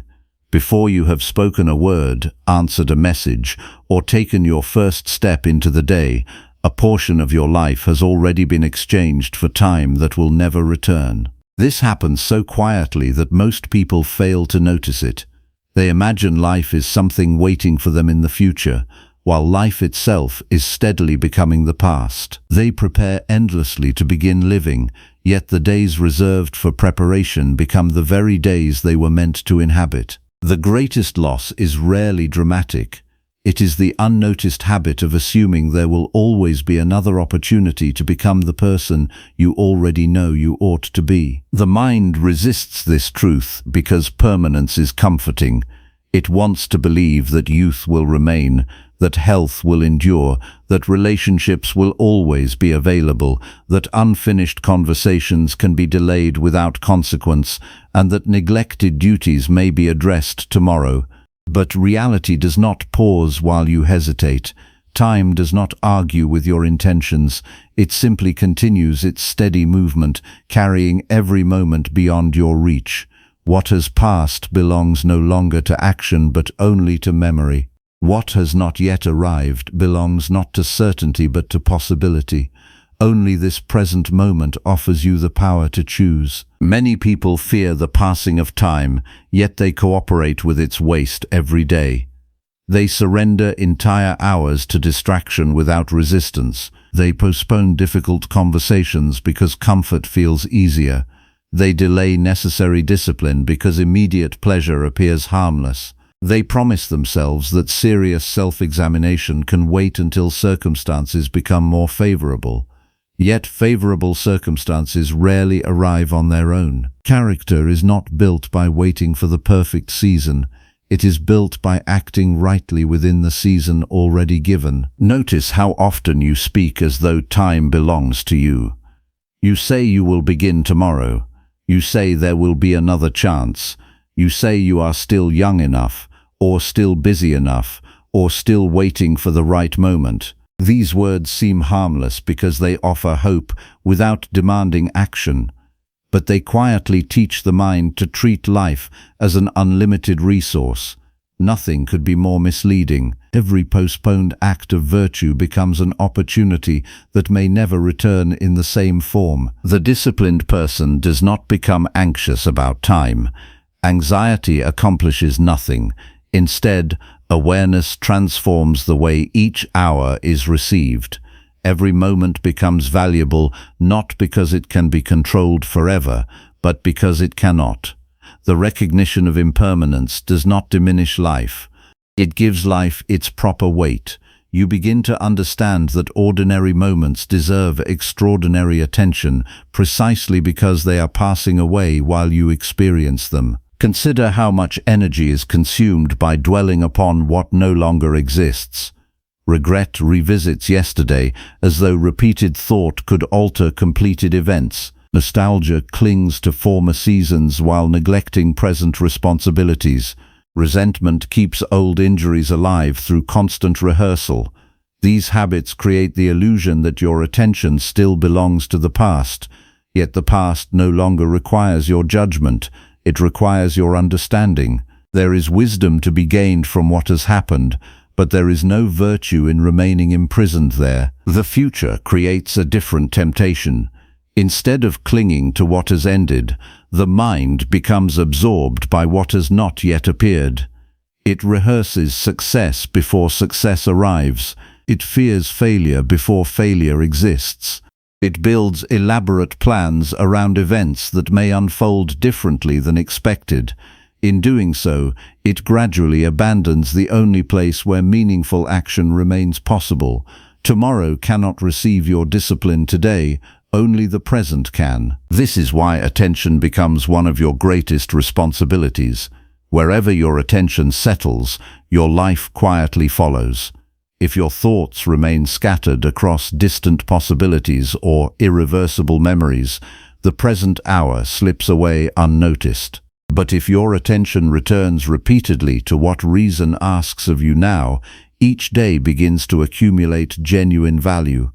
The quality of a life is not determined by how many years are granted, but by how faithfully each moment is used. Each morning, before the demands of the day begin competing for your mind, remind yourself that this day owes you nothing beyond the opportunity to act with virtue. Do not assume you will possess another sunrise identical to this one. Let that awareness sharpen your intention rather than darken your spirit. Ask yourself how a person who truly understood the uncertainty of life would conduct this single day. Would you delay honesty? Would you postpone forgiveness? Would you waste hours protecting pride? Would you continue complaining about inconveniences too small to matter? The answers reveal how often you forget the value of time until it begins disappearing. Impermanence also changes the way you view possessions. Every object you hold will eventually belong to someone else or disappear altogether. Every achievement will one day become part of history rather than present reality. Every position of influence will pass into different hands. Even the body that now carries your thoughts will gradually change beyond recognition. Understanding this does not require rejecting these things. It requires refusing to build your identity upon them. What changes cannot become the foundation of lasting peace? Relationships deserve similar attention. Too often people postpone kindness because they assume another conversation will always be available. They postpone gratitude because affection seems understood without being expressed. They postpone reconciliation because resentment feels temporarily satisfying. Yet no person has been promised another meeting. Every encounter carries a quiet uncertainty. Therefore, let your conduct toward others reflect the awareness that every conversation could become more meaningful if approached with patience, fairness, and sincerity. The practice of mortality is not intended to create fear but clarity. Reflect regularly that your time is limited, not to become discouraged, but to remember what truly deserves your effort. Many concerns immediately lose their importance when viewed beside the certainty that life itself is finite. Petty arguments appear smaller, envy becomes less persuasive, endless comparison begins to look foolish, the desire to impress strangers weakens, attention naturally returns toward the cultivation of character because character alone accompanies every moment until the final one. There is another form of impermanence that often escapes notice. Your own mind changes each day according to what you repeatedly practice. Every habit strengthens through repetition. Every neglected virtue becomes weaker through disuse. You are never standing still. Either patience is growing or impatience is growing. Either honesty is becoming easier or compromise is becoming easier. Either courage is quietly expanding or avoidance is quietly becoming your custom. Time is shaping you whether you consciously participate or not. Therefore, examine your daily routines with seriousness. Ask not only how your hours are spent, but who those hours are gradually making you become. A single careless afternoon may seem insignificant, yet repeated carelessness slowly becomes character. Likewise, one disciplined decision may appear small, yet repeated discipline quietly transforms the entire direction of a life. Time magnifies whatever you consistently choose. Throughout the day, pause occasionally to ask a simple question. If this hour could never be repeated, is my attention resting where it ought to be? Perhaps you will discover that unnecessary worry has occupied your thoughts for too long. Perhaps resentment has stolen another portion of your peace. Perhaps trivial distractions have replaced meaningful work. Do not respond with guilt. Respond with correction. The value of awareness lies in its ability to redirect the present before it too becomes part of the past. When evening arrives, resist the temptation to conclude the day without examination. Sit quietly and review not what you achieved in the eyes of others, but how faithfully you used the time entrusted to you. Did you allow irritation to consume moments that could have been guided by patience? Did you postpone necessary action because comfort appeared more attractive than discipline? Did you spend more effort protecting your image than improving your character? Such questions are not accusations, they are instruments of refinement. They ensure that tomorrow, if it arrives, begins with greater wisdom than today. You will gradually notice that awareness of impermanence creates unexpected gratitude. Ordinary experiences become more precious because you stop assuming they are guaranteed. Simple conversations become richer because you recognize they cannot be repeated exactly as they are. Daily responsibilities become opportunities rather than burdens because they remind you that meaningful action is still available. Gratitude ceases to depend upon extraordinary events.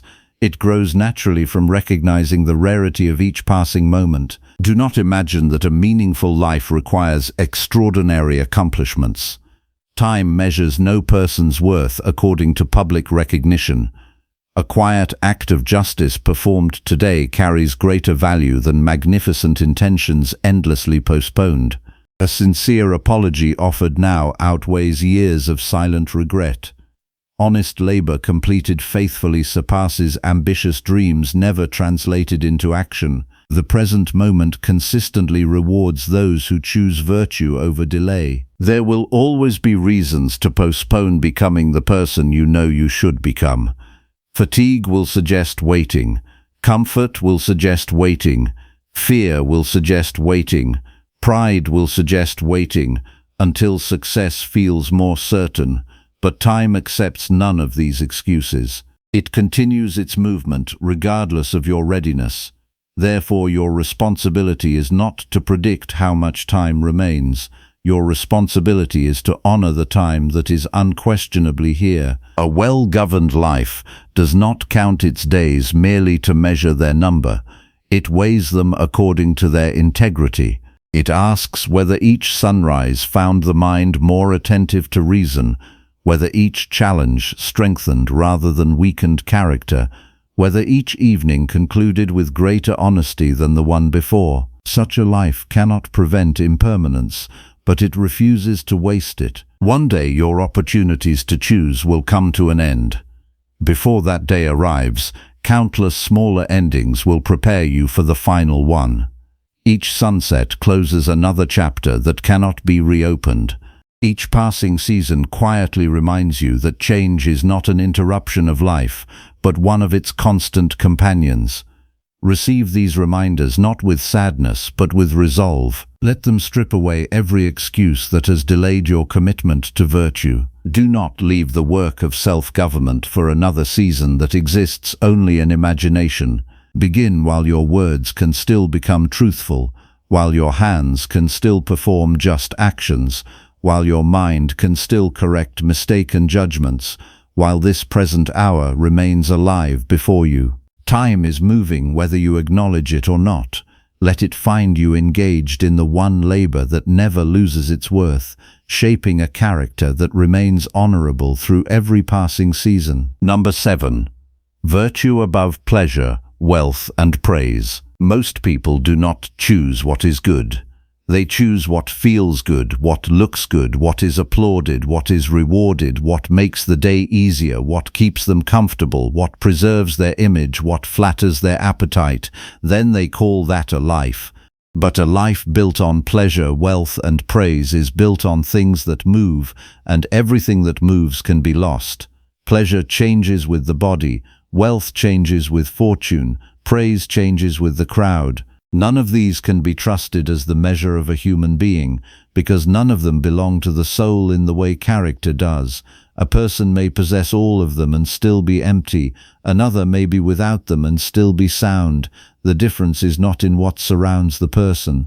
The difference is in what rules the person. Examine your own habits without mercy.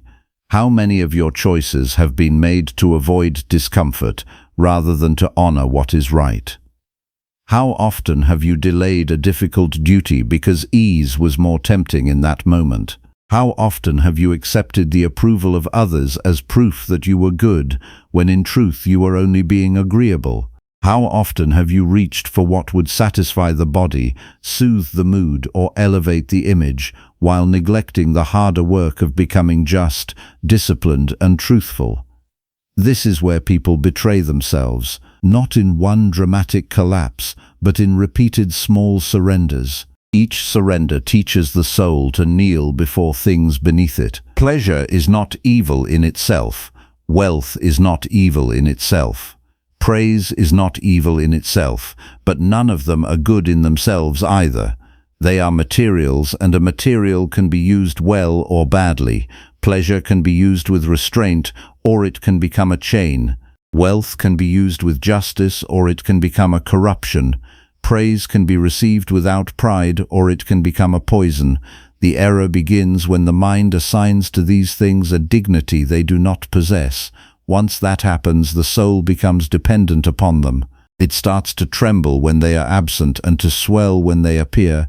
That is not freedom, that is slavery with a pleasant face. Virtue alone is good because virtue alone makes the human being fit for the purpose of a rational life. Courage keeps you steady when fear would make you small. Justice keeps you fair when advantage tempts you to be selfish. Temperance keeps you in order when appetite would scatter you. Wisdom keeps you clear when emotion would cloud your judgment. These are not ornaments for rare occasions. They are the structure of a sound soul. Without them, every success becomes unstable. With them, even ordinary days become noble. This is why the disciplined person can be content without luxury, respected without chasing approval, and calm without constant pleasure. He has something better than reward. He has himself in proper order. Look at how often people sacrifice virtue to preserve comfort. They lie to avoid awkwardness. They stay silent when truth is needed because honesty might cost them favor. They flatter the wrong people because social approval feels safer than integrity. They indulge every appetite because restraint seems too harsh. They spend money to impress. They perform kindness when watched. They seek the appearance of goodness instead of the labor of goodness. Yet each compromise weakens the soul. The moment you choose comfort over principle, you teach yourself that your principle is negotiable. Repeat that enough times and you will no longer know where your true allegiance lies. The morning is the place to begin correcting this disorder. Before the day begins bargaining with your attention, decide what will matter more to you than ease. Decide that you will not trade your judgment for pleasure. Decide that you will not trade your honesty for applause. Decide that you will not trade your steadiness for wealth. Decide that you will not trade your character for advantage. These are not dramatic declarations, they are quiet commitments, and quiet commitments are what shape a life. The world will keep offering distraction, comfort, and admiration. Your task is not to refuse all enjoyment, but to refuse the rule of enjoyment. Your task is not to despise material things, but to keep them in their proper place beneath reason. When you enter the day with this resolve, begin watching your judgments. The mind often announces its allegiance before the moment is fully understood. It says, "This will make me feel good." It says, "This will help me look successful." It says, "This will win admiration." It says, "This will protect me from embarrassment." These are dangerous phrases if they are allowed to govern action. Pause before believing them. Ask whether the proposed action makes your character better or merely your experience easier. Ask whether it strengthens your capacity for virtue or only your appetite for reward. Ask whether you would still choose it if no one ever knew. That last question is revealing. Many desires survive only under the gaze of others. Wealth deserves special scrutiny because it often disguises itself as security. People tell themselves that if they only had more, they would be calmer, freer, and better able to live well. But wealth does not remove fear. It often multiplies it. The more a person depends on possession, the more he fears loss. The more a person builds identity around material abundance, the more fragile he becomes when abundance shifts. The wise person uses wealth as a tool, not as a ruler. If money arrives, he uses it justly. If money departs, he does not depart from reason with it. He remains equally capable of honesty, generosity, restraint, and dignity. This is the deeper wealth, to be able to live well whether fortune grants much or little. Praise is equally treacherous because it flatters the part of the self that wants to be seen. Yet the crowd is an unstable judge. It often praises what is shallow and ignores what is noble. It rewards performance, novelty, and convenience. It confuses charm for virtue and confidence for wisdom. If you depend on praise, you will soon become a servant of the audience. You will shape your words to please, your face to impress, your choices to maintain approval. That is a miserable way to live, because it puts the soul under the power of people whose opinions are not yours to command. The disciplined person receives praise without leaning on it. He may be grateful for it, but he never uses it as a foundation. His standard is not applause. His standard is whether he acted according to reason. Pleasure is perhaps the most intimate test, because it enters through the body and the mood, and therefore it feels convincing. It tells you that you deserve indulgence, that a little excess is harmless, that immediate satisfaction is more honest than restraint. But pleasure without judgment is a poor guide. It can make the soft person softer, the impatient person more impatient, the proud person more vain, and the careless person more careless. The body can be trained either toward discipline or toward dependence. If you always obey what feels pleasant, you weaken your ability to choose what is necessary. The person who can deny himself small pleasures now becomes stronger than the person who must always have what he prefers. Voluntary restraint is not punishment. It is proof that reason still reigns. This is why you should practice small refusals during the day. Choose simplicity when excess is available. Choose silence when praise is tempting. Choose the less comfortable task when the easier one would flatter your mood. Choose the honest word when a convenient lie would protect your image. Choose action aligned with duty rather than reaction guided by appetite. These small decisions accumulate. Over time, they create a soul that does not need to be bribed by comfort or intimidated by loss. That soul becomes free because it has stopped begging externals to confirm its worth. When discomfort appears, do not rush to escape it. Many forms of improvement begin where comfort ends. A person who cannot bear inconvenience will never bear hardship with nobility. A person who cannot endure modest restraint will not endure larger tests with strength. So when the body complains, let the mind answer with discipline.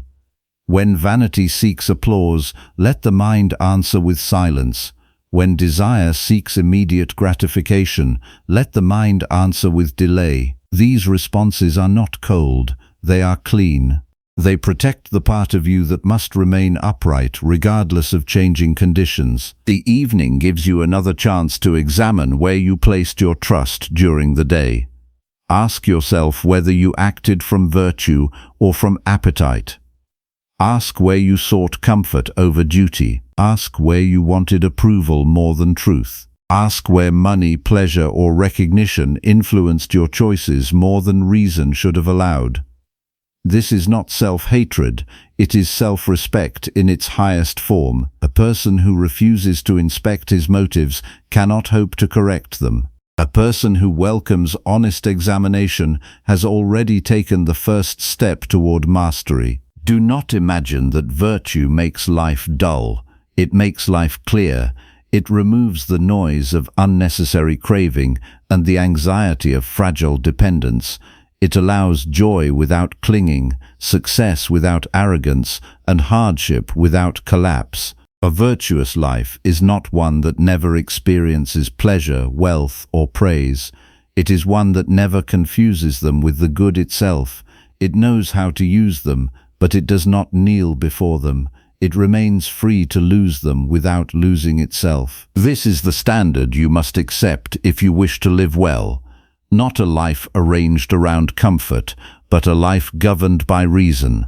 Not a life decorated with approval, but a life founded on justice. Not a life chasing satisfaction, but a life practicing discipline. If pleasure comes, let it be received with restraint.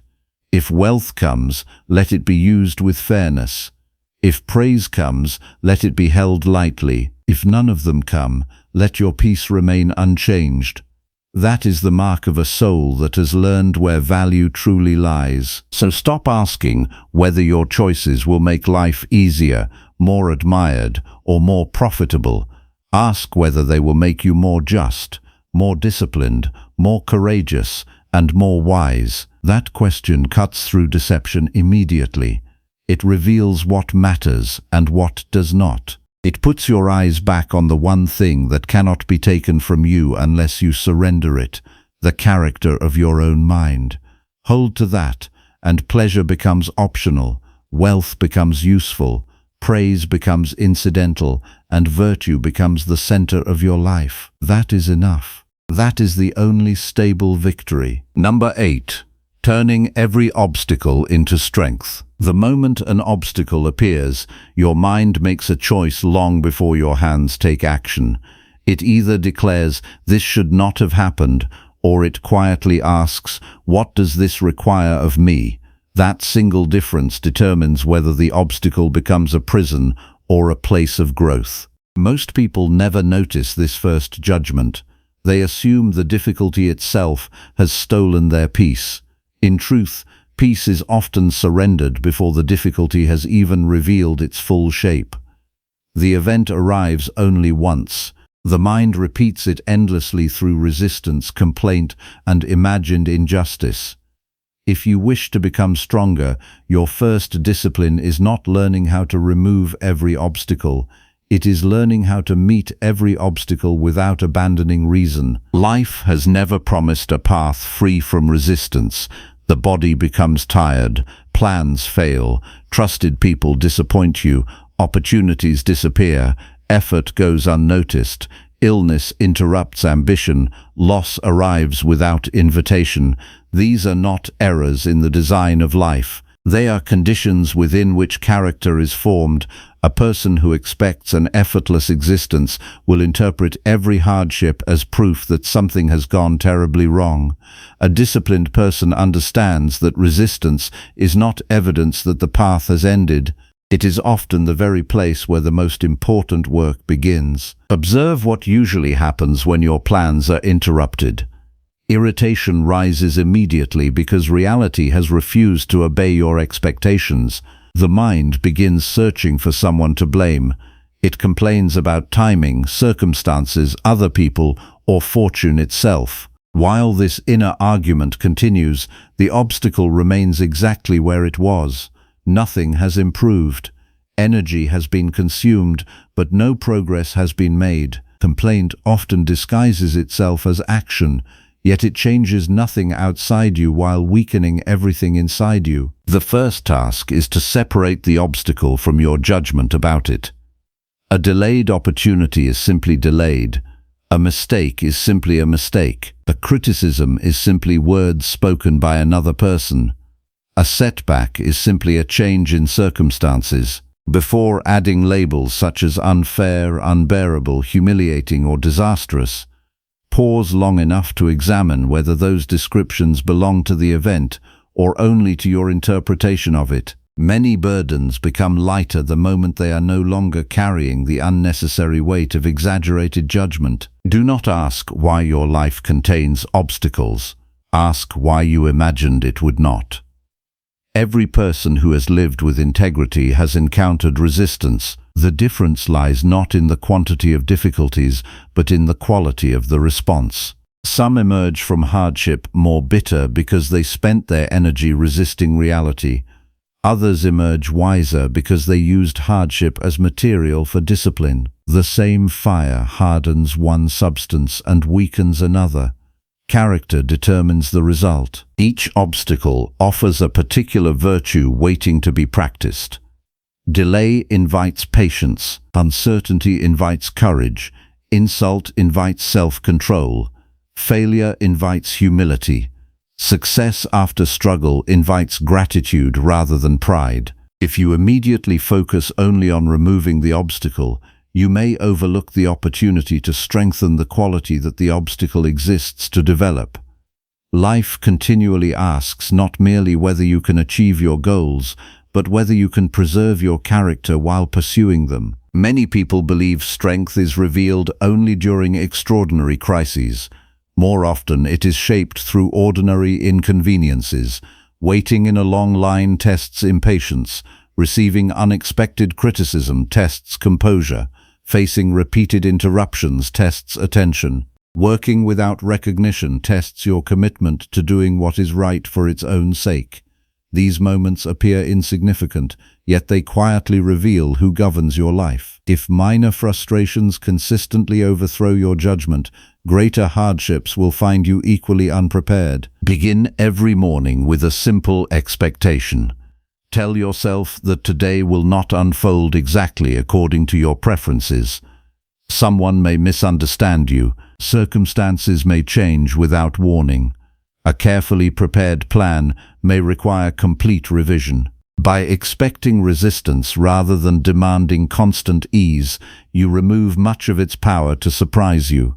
Preparedness is not pessimism. It is the practical recognition that life contains uncertainty and that your character must remain steady regardless. When the first difficulty appears, resist the temptation to react immediately. Pause before speaking. Pause before deciding. Pause before assuming that your first emotional response deserves your trust. Within that brief pause, ask a better question than the one habit usually provides. Instead of asking, "Why is this happening to me?" ask, "Which part of my character is being invited to grow?" This question redirects your attention from self-pity toward responsibility. It transforms the obstacle from an enemy into a teacher. There will be times when another person's actions create genuine hardship for you. You may be treated unfairly, ignored, misjudged, or spoken to without respect. In such moments, remember that you cannot govern another person's judgment, but you remain responsible for your own. If you allow someone else's conduct to determine your integrity, you have surrendered the only authority that truly belongs to you. Meet injustice with justice. Meet anger with restraint. Meet dishonesty with honesty. Do not imitate the disorder you are confronting. Failure deserves careful attention because many people misunderstand its purpose. A failed effort does not automatically reveal weakness of character. Often it reveals only that your method requires improvement or that circumstances differed from expectation. What reveals character is how you respond afterward. Do you become discouraged and abandon your responsibilities? Do you protect your pride by blaming everyone except yourself? Or do you calmly examine what can be learned while accepting what cannot be changed? Failure becomes destructive only when it prevents further growth. One of the greatest obstacles you will face is your own desire for immediate results. The mind wants quick improvement, instant recognition, and effortless progress. When these expectations are disappointed, discouragement follows, yet the deepest forms of strength have always developed slowly. Patience cannot be hurried, wisdom cannot be purchased, self-command cannot be borrowed. Every day of disciplined effort adds something invisible that eventually becomes unmistakable. Trust the gradual formation of character more than the sudden arrival of success. Practice voluntarily choosing small difficulties before larger ones choose you. Complete the task you have been avoiding. Finish what you begin even when enthusiasm fades. Accept temporary discomfort without rushing toward convenience. Speak the necessary truth even when silence would feel easier. These deliberate acts prepare your mind for greater challenges because they teach you that hardship need not be feared. Each chosen difficulty strengthens your confidence that you can endure unchosen ones with equal dignity. Throughout the day, examine your language carefully. Notice how often the mind says, "I cannot," when it truly means, "I do not want to." Notice how often it declares, "This is impossible," before serious effort has even begun.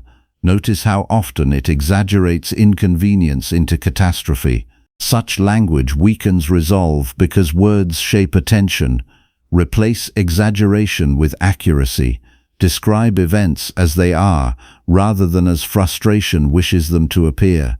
Clear judgment is the beginning of effective action. Another valuable practice is to distinguish between pain and unnecessary suffering. Pain may be unavoidable. Physical illness, disappointment, loss, and exhaustion belong to human life. Unnecessary suffering often arises from the stories added afterward. The mind insists that pain should never have arrived, that it will never end, or that it proves life has become meaningless. These conclusions increase the burden without changing the original reality. Carry only what truly belongs to the circumstance. Refuse to carry the additional weight created by unchecked imagination. As evening approaches, review the obstacles that appeared throughout your day.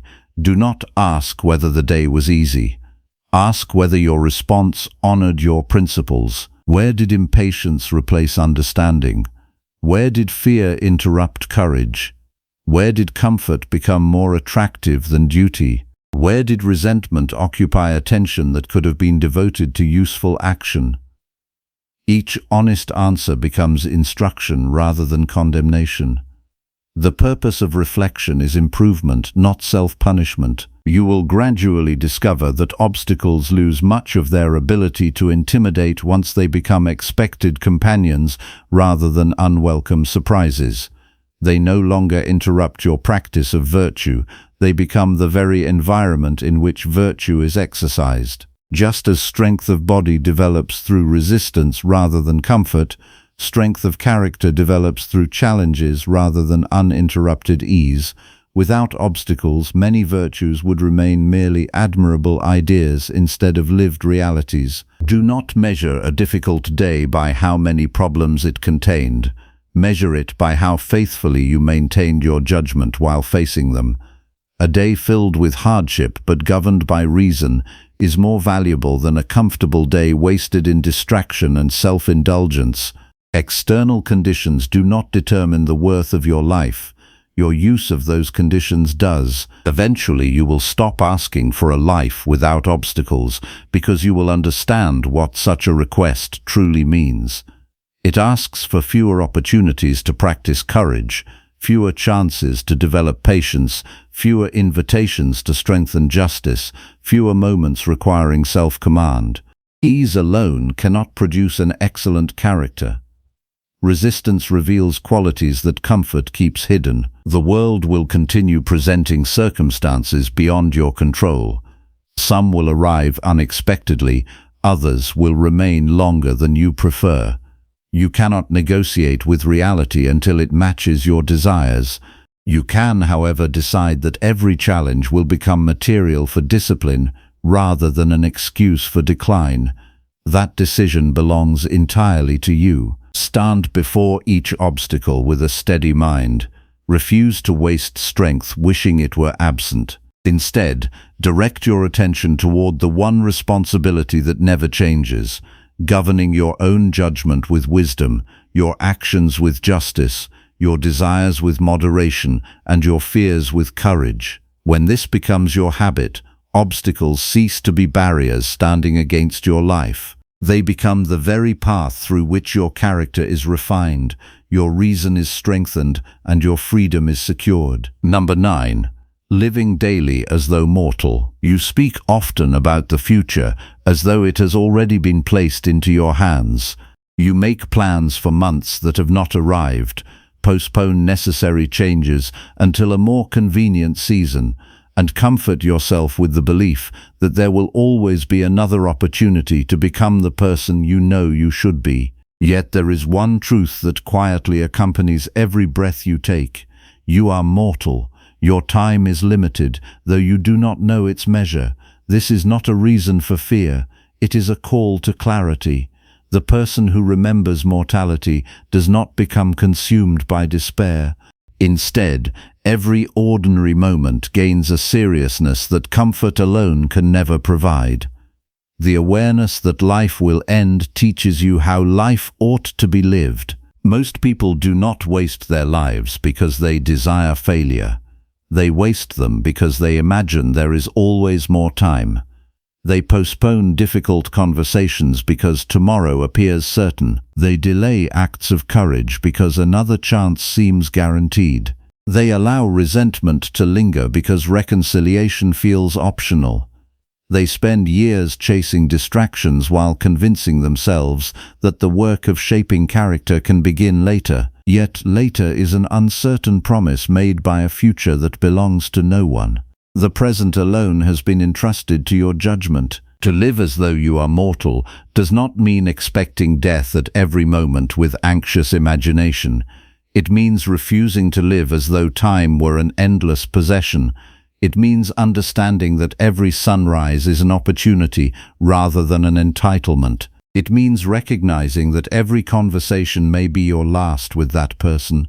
Every act of kindness may become your final chance to express your character, and every decision contributes to the kind of person you will remain for whatever time is still given. Mortality strips away the illusion that delay is harmless. Ask yourself what occupies your attention each day. How much of your energy is spent protecting an image that will one day disappear? How much effort is devoted to winning arguments that will soon be forgotten? How many hours are surrendered to irritation over inconveniences that have no lasting importance? When viewed beside the certainty that life itself is temporary, countless concerns reveal themselves as trivial. The mind that remembers mortality naturally becomes more selective. It no longer grants equal importance to every passing frustration. It learns to distinguish between what merely distracts and what genuinely deserves commitment. There is a subtle form of self-deception that quietly governs many lives. It whispers that there is still plenty of time to become disciplined, to speak honestly, to repair neglected relationships, to practice moderation, to strengthen courage, and to cultivate wisdom. This voice is persuasive because it asks nothing difficult today. It always shifts responsibility toward another season. But character cannot be built inside imagined tomorrows. It can only be formed through present action. Every postponed virtue remains an unrealized possibility until it is practiced now. Begin each morning by acknowledging a simple reality before the noise of the day enters your mind. Say to yourself that this day may be your last opportunity to govern your thoughts well, to act justly, to speak truthfully, and to meet every circumstance with dignity. Do not repeat these words mechanically. Let them awaken seriousness without creating fear. Their purpose is not to darken the day, but to remove complacency. When you understand that today carries genuine significance, you become less willing to waste it on habits that diminish your character. Notice how this awareness changes even ordinary responsibilities. The work before you is no longer something to rush through impatiently. It becomes an opportunity to practice excellence. A conversation with a family member becomes more valuable because it may never occur again in exactly the same way. An act of forgiveness becomes easier because pride appears much smaller when viewed against the brevity of life. Gratitude becomes more natural because you stop assuming that every blessing will remain indefinitely. One of the greatest obstacles to living wisely is the constant assumption that external achievements will finally complete you. People spend decades believing that fulfillment waits beyond the next promotion, the next purchase, the next recognition, or the next accomplishment. Yet mortality quietly exposes the weakness of this belief. When life is understood as finite, accumulation loses much of its power. What matters is no longer how much you possess, but how well you have lived. The quality of your character becomes more important than the quantity of your achievements. This understanding should also reshape the way you respond to conflict. Ask yourself whether the argument before you deserves the limited portion of life it demands. Ask whether wounded pride is worth sacrificing peace. Ask whether bitterness deserves another day of your attention. Many disputes continue not because justice requires them, but because vanity refuses to release them. The disciplined mind remembers that time is too precious to be consumed by endless resentment. Justice should be pursued where necessary, but unnecessary hostility should be abandoned without hesitation. There is another lesson hidden within mortality. You are not merely moving toward the end of life, you are becoming someone along the way. Every repeated judgment shapes your character. Every repeated action strengthens a habit. Every repeated excuse becomes more convincing through familiarity. Death does not suddenly define your life. It simply reveals the person your daily choices have been creating all along. Therefore, the important question is not merely how long you live, but who you become while living. Throughout the day, practice returning your attention to the present duty. When your mind drifts toward endless speculation about the future, gently ask what reason requires of you now. When regret attempts to pull you backward into events that cannot be changed, remind yourself that wisdom belongs in present action rather than past imagination. Mortality teaches this lesson with unusual force because it reveals that only the present moment remains available for meaningful choice. Everything else exists beyond your influence. The fear of death often arises because people mistake unfinished desire for unfinished life. They believe there is still more comfort to experience, more praise to receive, more wealth to gather, more recognition to secure. Yet none of these can satisfy the soul permanently. A person whose peace depends upon endless acquisition will always feel unprepared for life's conclusion.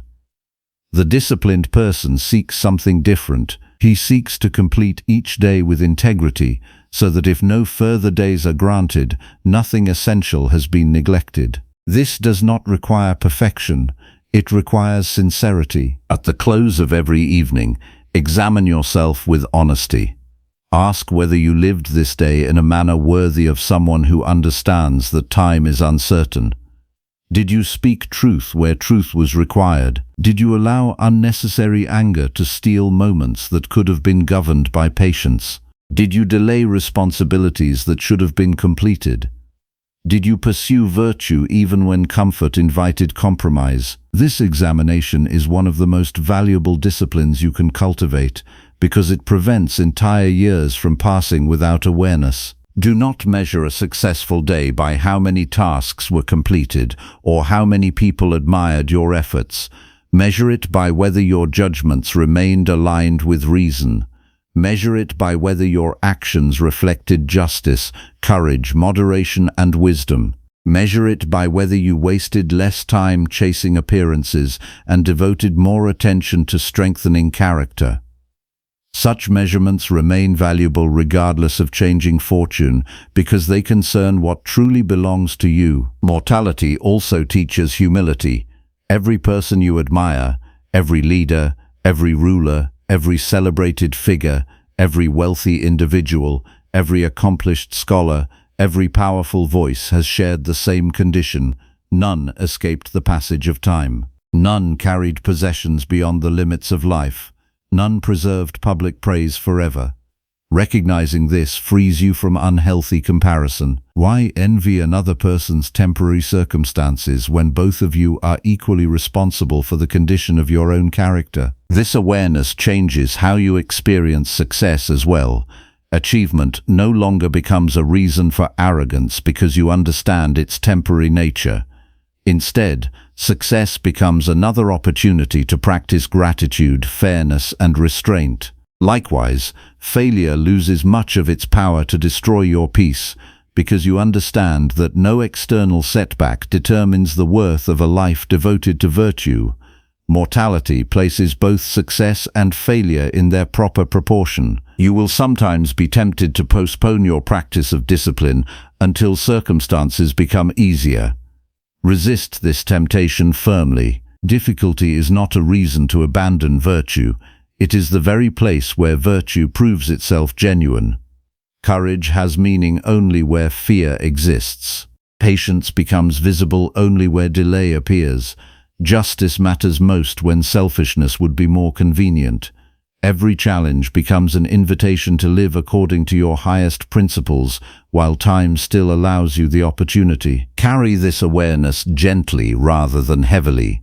You need not speak constantly about death to benefit from remembering it. Simply allow the knowledge of life's limits to guide your decisions quietly. Let it encourage gratitude instead of complaint. Let it encourage action instead of procrastination. Let it encourage forgiveness instead of resentment. Let it encourage discipline instead of indulgence. In this way, mortality becomes not a shadow over life, but a light that reveals what deserves your attention. If you awaken tomorrow, receive that day as another chance rather than another guarantee. Approach it with deliberate purpose. Guard your judgments before they become careless actions. Speak only words you would not regret if they became your last. Perform each responsibility with integrity, whether anyone notices or not. Leave each encounter having added justice rather than injury to the lives of others. Complete each evening knowing that if your journey were to end, you had not betrayed the principles that make a human life honorable. No one can decide how many days remain. That authority has never belonged to you. But you possess complete responsibility for how this day is used. Refuse to exchange it for trivial distraction, empty resentment, or endless postponement. Live each day as one who understands that life is precious because it is finite, that character is valuable because it can still be chosen, and that the present moment is sufficient because it contains everything necessary to practice wisdom. When you live with this understanding, mortality no longer appears as an enemy stealing life away. It becomes the quiet reminder that urges you to live every remaining day with unwavering purpose, disciplined judgment, and a soul that leaves nothing essential undone. Number 10. The quiet freedom of Stoic wisdom. Freedom is one of the most misunderstood words in human life. Many people believe they are free because no one gives them orders. Others believe freedom arrives through wealth, influence, comfort, or the ability to satisfy every desire without restraint. They spend years chasing circumstances that promise independence, only to discover that the mind remains restless even after obtaining them. A person may possess countless opportunities and still be ruled by fear. Another may have very little and yet remain inwardly unshaken. This reveals a truth that few are willing to face. Freedom is not determined by what surrounds you. It is determined by what governs you. If your peace rises and falls with the opinions of others, you are not free. If your happiness depends upon favorable fortune, you are not free. If every disappointment immediately commands your emotions and your actions, you are not free. True freedom begins only when your own reason becomes stronger than every force attempting to pull it away from virtue. Look carefully at your own life without searching for excuses. How many of your decisions have been made from fear rather than wisdom? How often have you remained silent because you wanted acceptance more than honesty? How often have you become anxious because events refused to unfold according to your plans? How often have you allowed another person's words to occupy your thoughts long after they were spoken? Each of these moments reveals an invisible chain. The chain is not forged by circumstances. It is forged by your attachment to things that were never yours to command.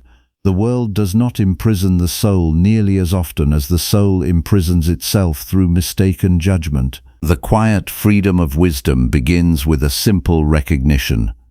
Some things belong to your authority, and many do not. Your judgments belong to you. Your intentions belong to you. Your choices belong to you. Your willingness to act with justice, courage, moderation, and sound reason belongs to you. The weather does not belong to you. The past does not belong to you. Another person's character does not belong to you. Fortune does not belong to you.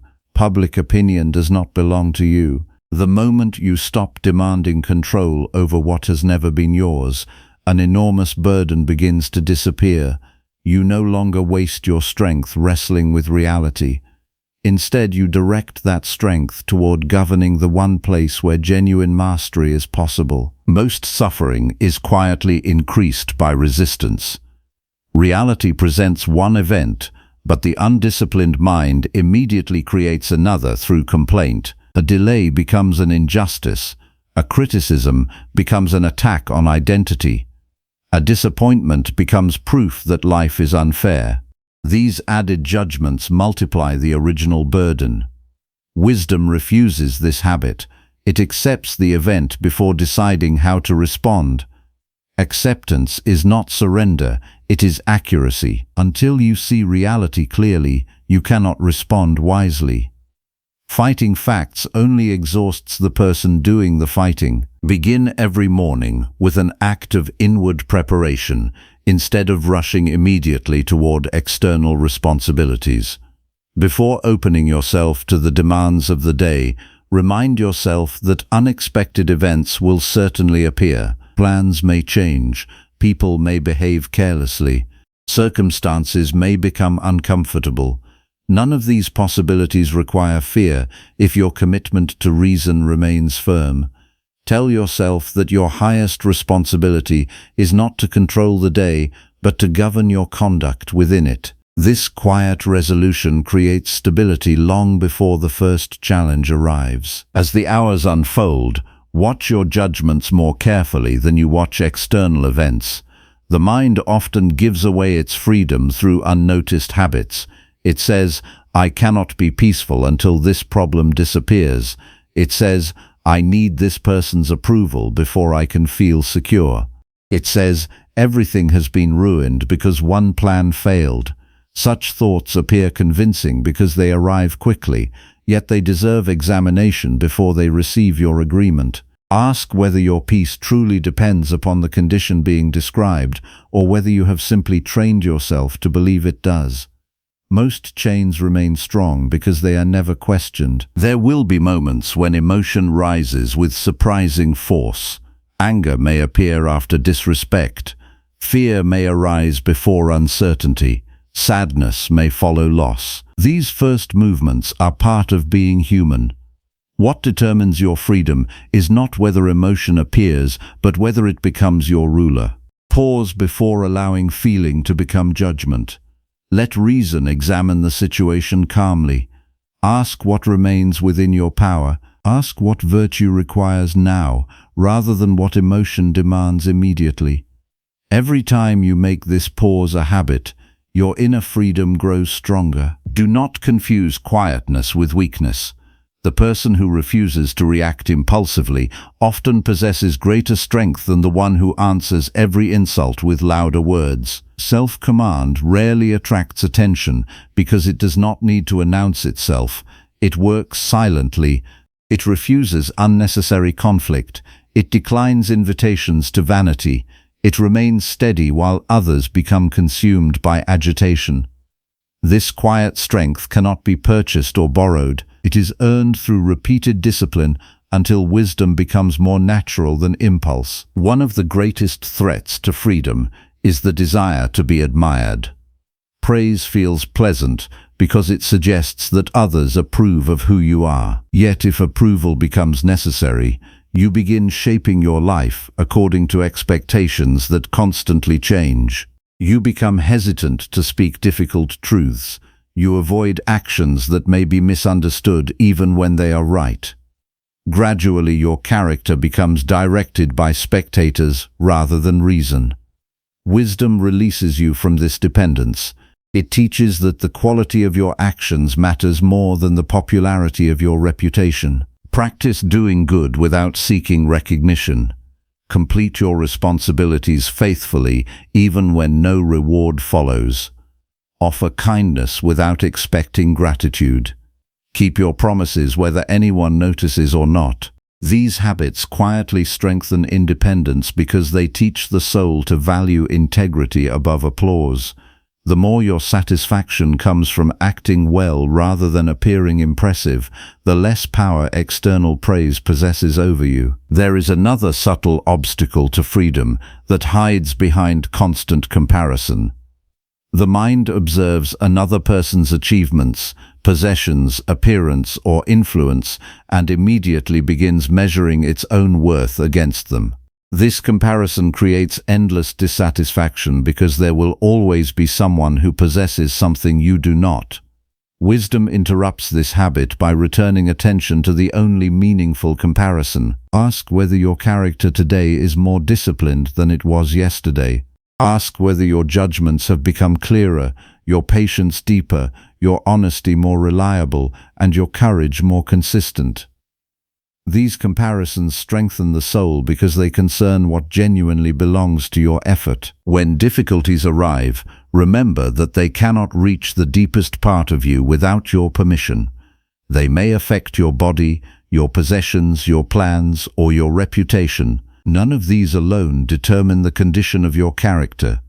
Only your judgments and choices can accomplish that. Hold firmly to this distinction whenever hardship appears. It reminds you that external events may test virtue, but they cannot remove virtue unless you willingly abandon it. Throughout the day, return repeatedly to the present duty instead of wandering through unnecessary worries. The mind often travels into imagined futures, searching for certainty it can never obtain. It revisits completed events, hoping to alter outcomes already finished. Both habits steal attention from the one place where meaningful action remains possible. Freedom grows whenever attention returns to the responsibility immediately before you. Perform that responsibility with care, then release concern for everything lying beyond your authority. As evening approaches, conduct an honest examination of your inner government. Ask yourself where you surrendered unnecessary control to circumstances. Notice the moments when another person's behavior disturbed your peace more than it should have. Observe where fear interrupted sound judgment or where pride demanded recognition. Do not condemn yourself for these discoveries. Welcome them. Honest awareness is the beginning of genuine correction. Every unnoticed weakness continues ruling the soul. Every acknowledged weakness becomes available for improvement. You will discover that wisdom rarely produces dramatic transformations overnight. It works quietly through consistent practice. Every patient response strengthens patience further. Every truthful word makes honesty easier tomorrow. Every disciplined decision weakens the influence of old habits. Progress often appears invisible while it is taking place. Trust this gradual work. Character grows through repetition rather than sudden inspiration. Eventually, you will notice a remarkable change. Circumstances that once disturbed you lose much of their influence. Delays become opportunities to practice patience instead of reasons for irritation. Criticism becomes material for reflection instead of an attack upon your identity. Success becomes something to receive with gratitude rather than pride. Failure becomes instruction rather than humiliation. Nothing external has necessarily changed. What has changed is the authority you grant those events over your inner life. This quiet freedom does not isolate you from other people. Instead, it allows you to serve them more faithfully. A person no longer consumed by personal insecurity becomes more generous. A person no longer desperate for approval becomes more truthful. A person no longer enslaved by fear becomes more courageous in defending what is just. Inner freedom expands your capacity to contribute because your attention is no longer exhausted protecting the fragile demands of the ego. Do not expect this path to remove every hardship. Wisdom was never promised as an escape from human experience. Loss will still arrive. Uncertainty will still appear. The body will still grow tired. Time will continue moving forward. Yet none of these realities need rob you of tranquility if your character remains rooted in reason rather than circumstance. The calm you seek has never been hidden inside favorable conditions. It has always been waiting inside disciplined judgment. Therefore, stop searching for freedom where it cannot be found. Do not seek it in endless comfort, constant pleasure, perfect security, or universal approval. Seek it where it has always been available. Govern your judgments carefully. Direct your actions toward virtue. Accept reality without resentment. Release attachment to outcomes beyond your control. Examine yourself daily with complete honesty. Return your attention again and again to reason whenever emotion attempts to rule. If you continue this work with sincerity, you will discover a freedom that no fortune can grant and no misfortune can remove. It speaks quietly because it does not depend upon noise. It stands firmly because it does not depend upon circumstance. It remains faithful because it is built upon the one foundation that cannot be taken from you without your consent, the steady government of your own soul. When that government is established, you no longer wander through life seeking peace from the world. You carry peace within yourself, and wherever you go, your character remains your truest home.